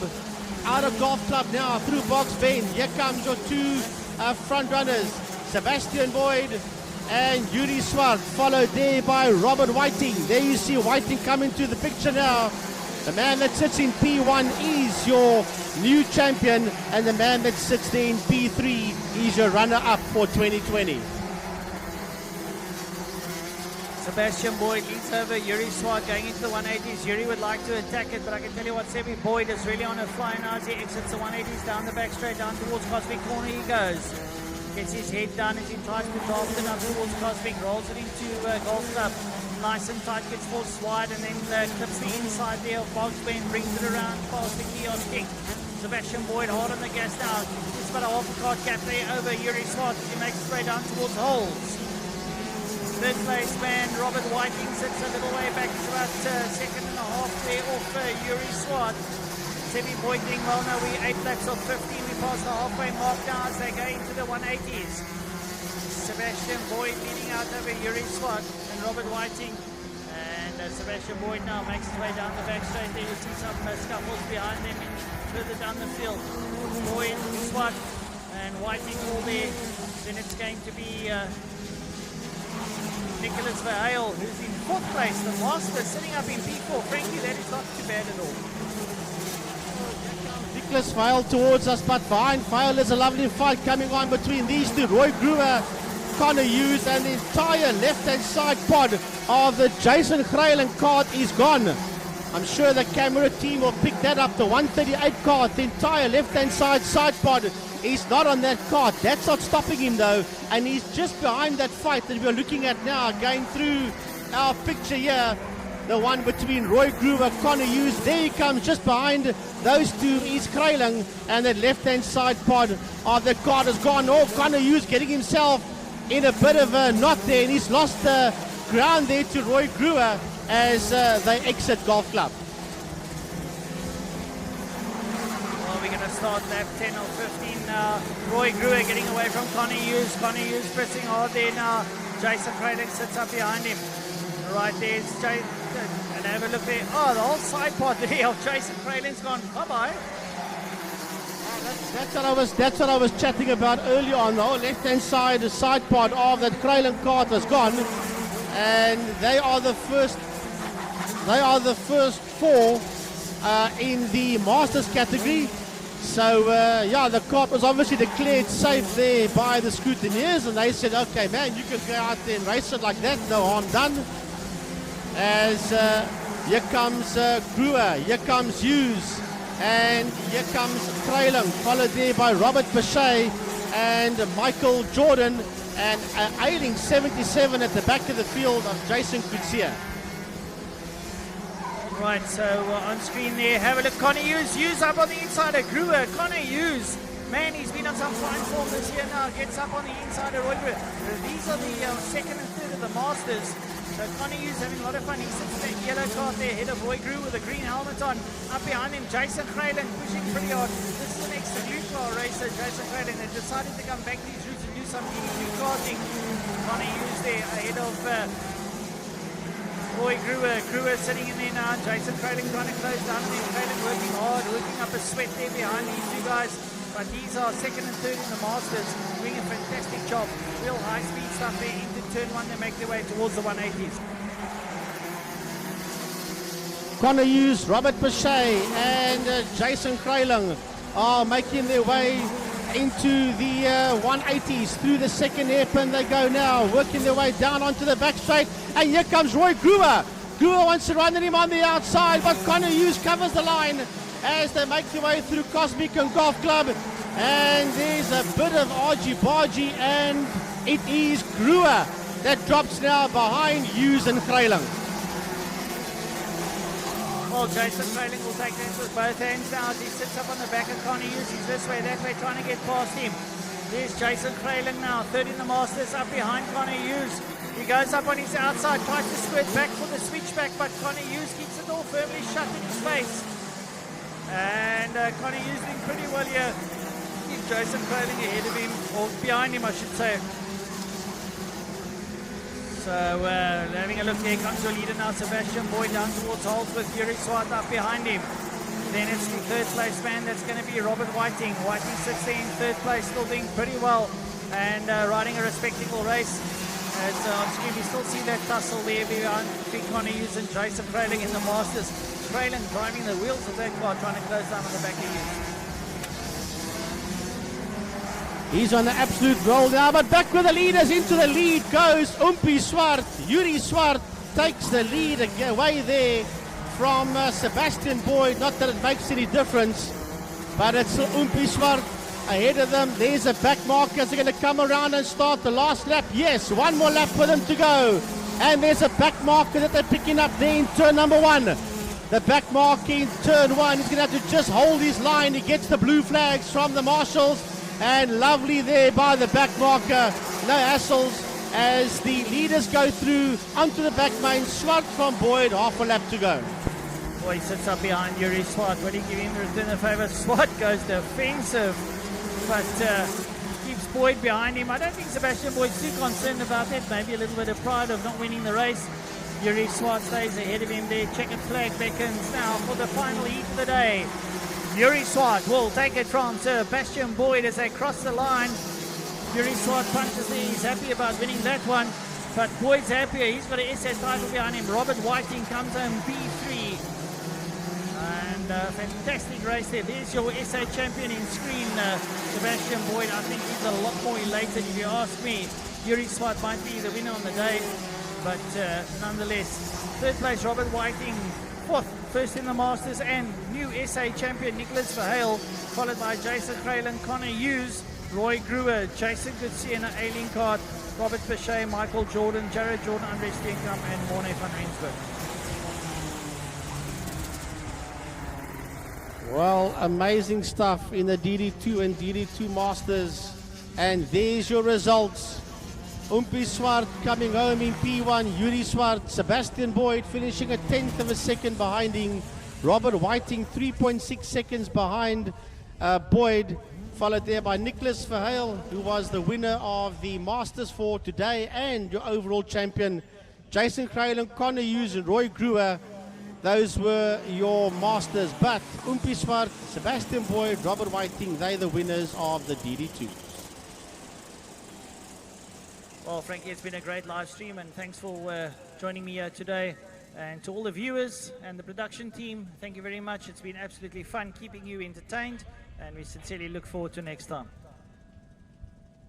Yeah, from my side, I want to say big thanks as well. Just a final word from me to all the competitors that came from far under very trying conditions. Thank you for coming to Cape Town. Thank you for making our nationals so successful. And I want to say thanks to the photographers, and I want to say a big thanks to Mr. Jan Hartze and his entire production team for being such a bunch of superstars that you guys are, and to all the cameramen out there, a great job and well done. Jan, to you and your team, thank you very much.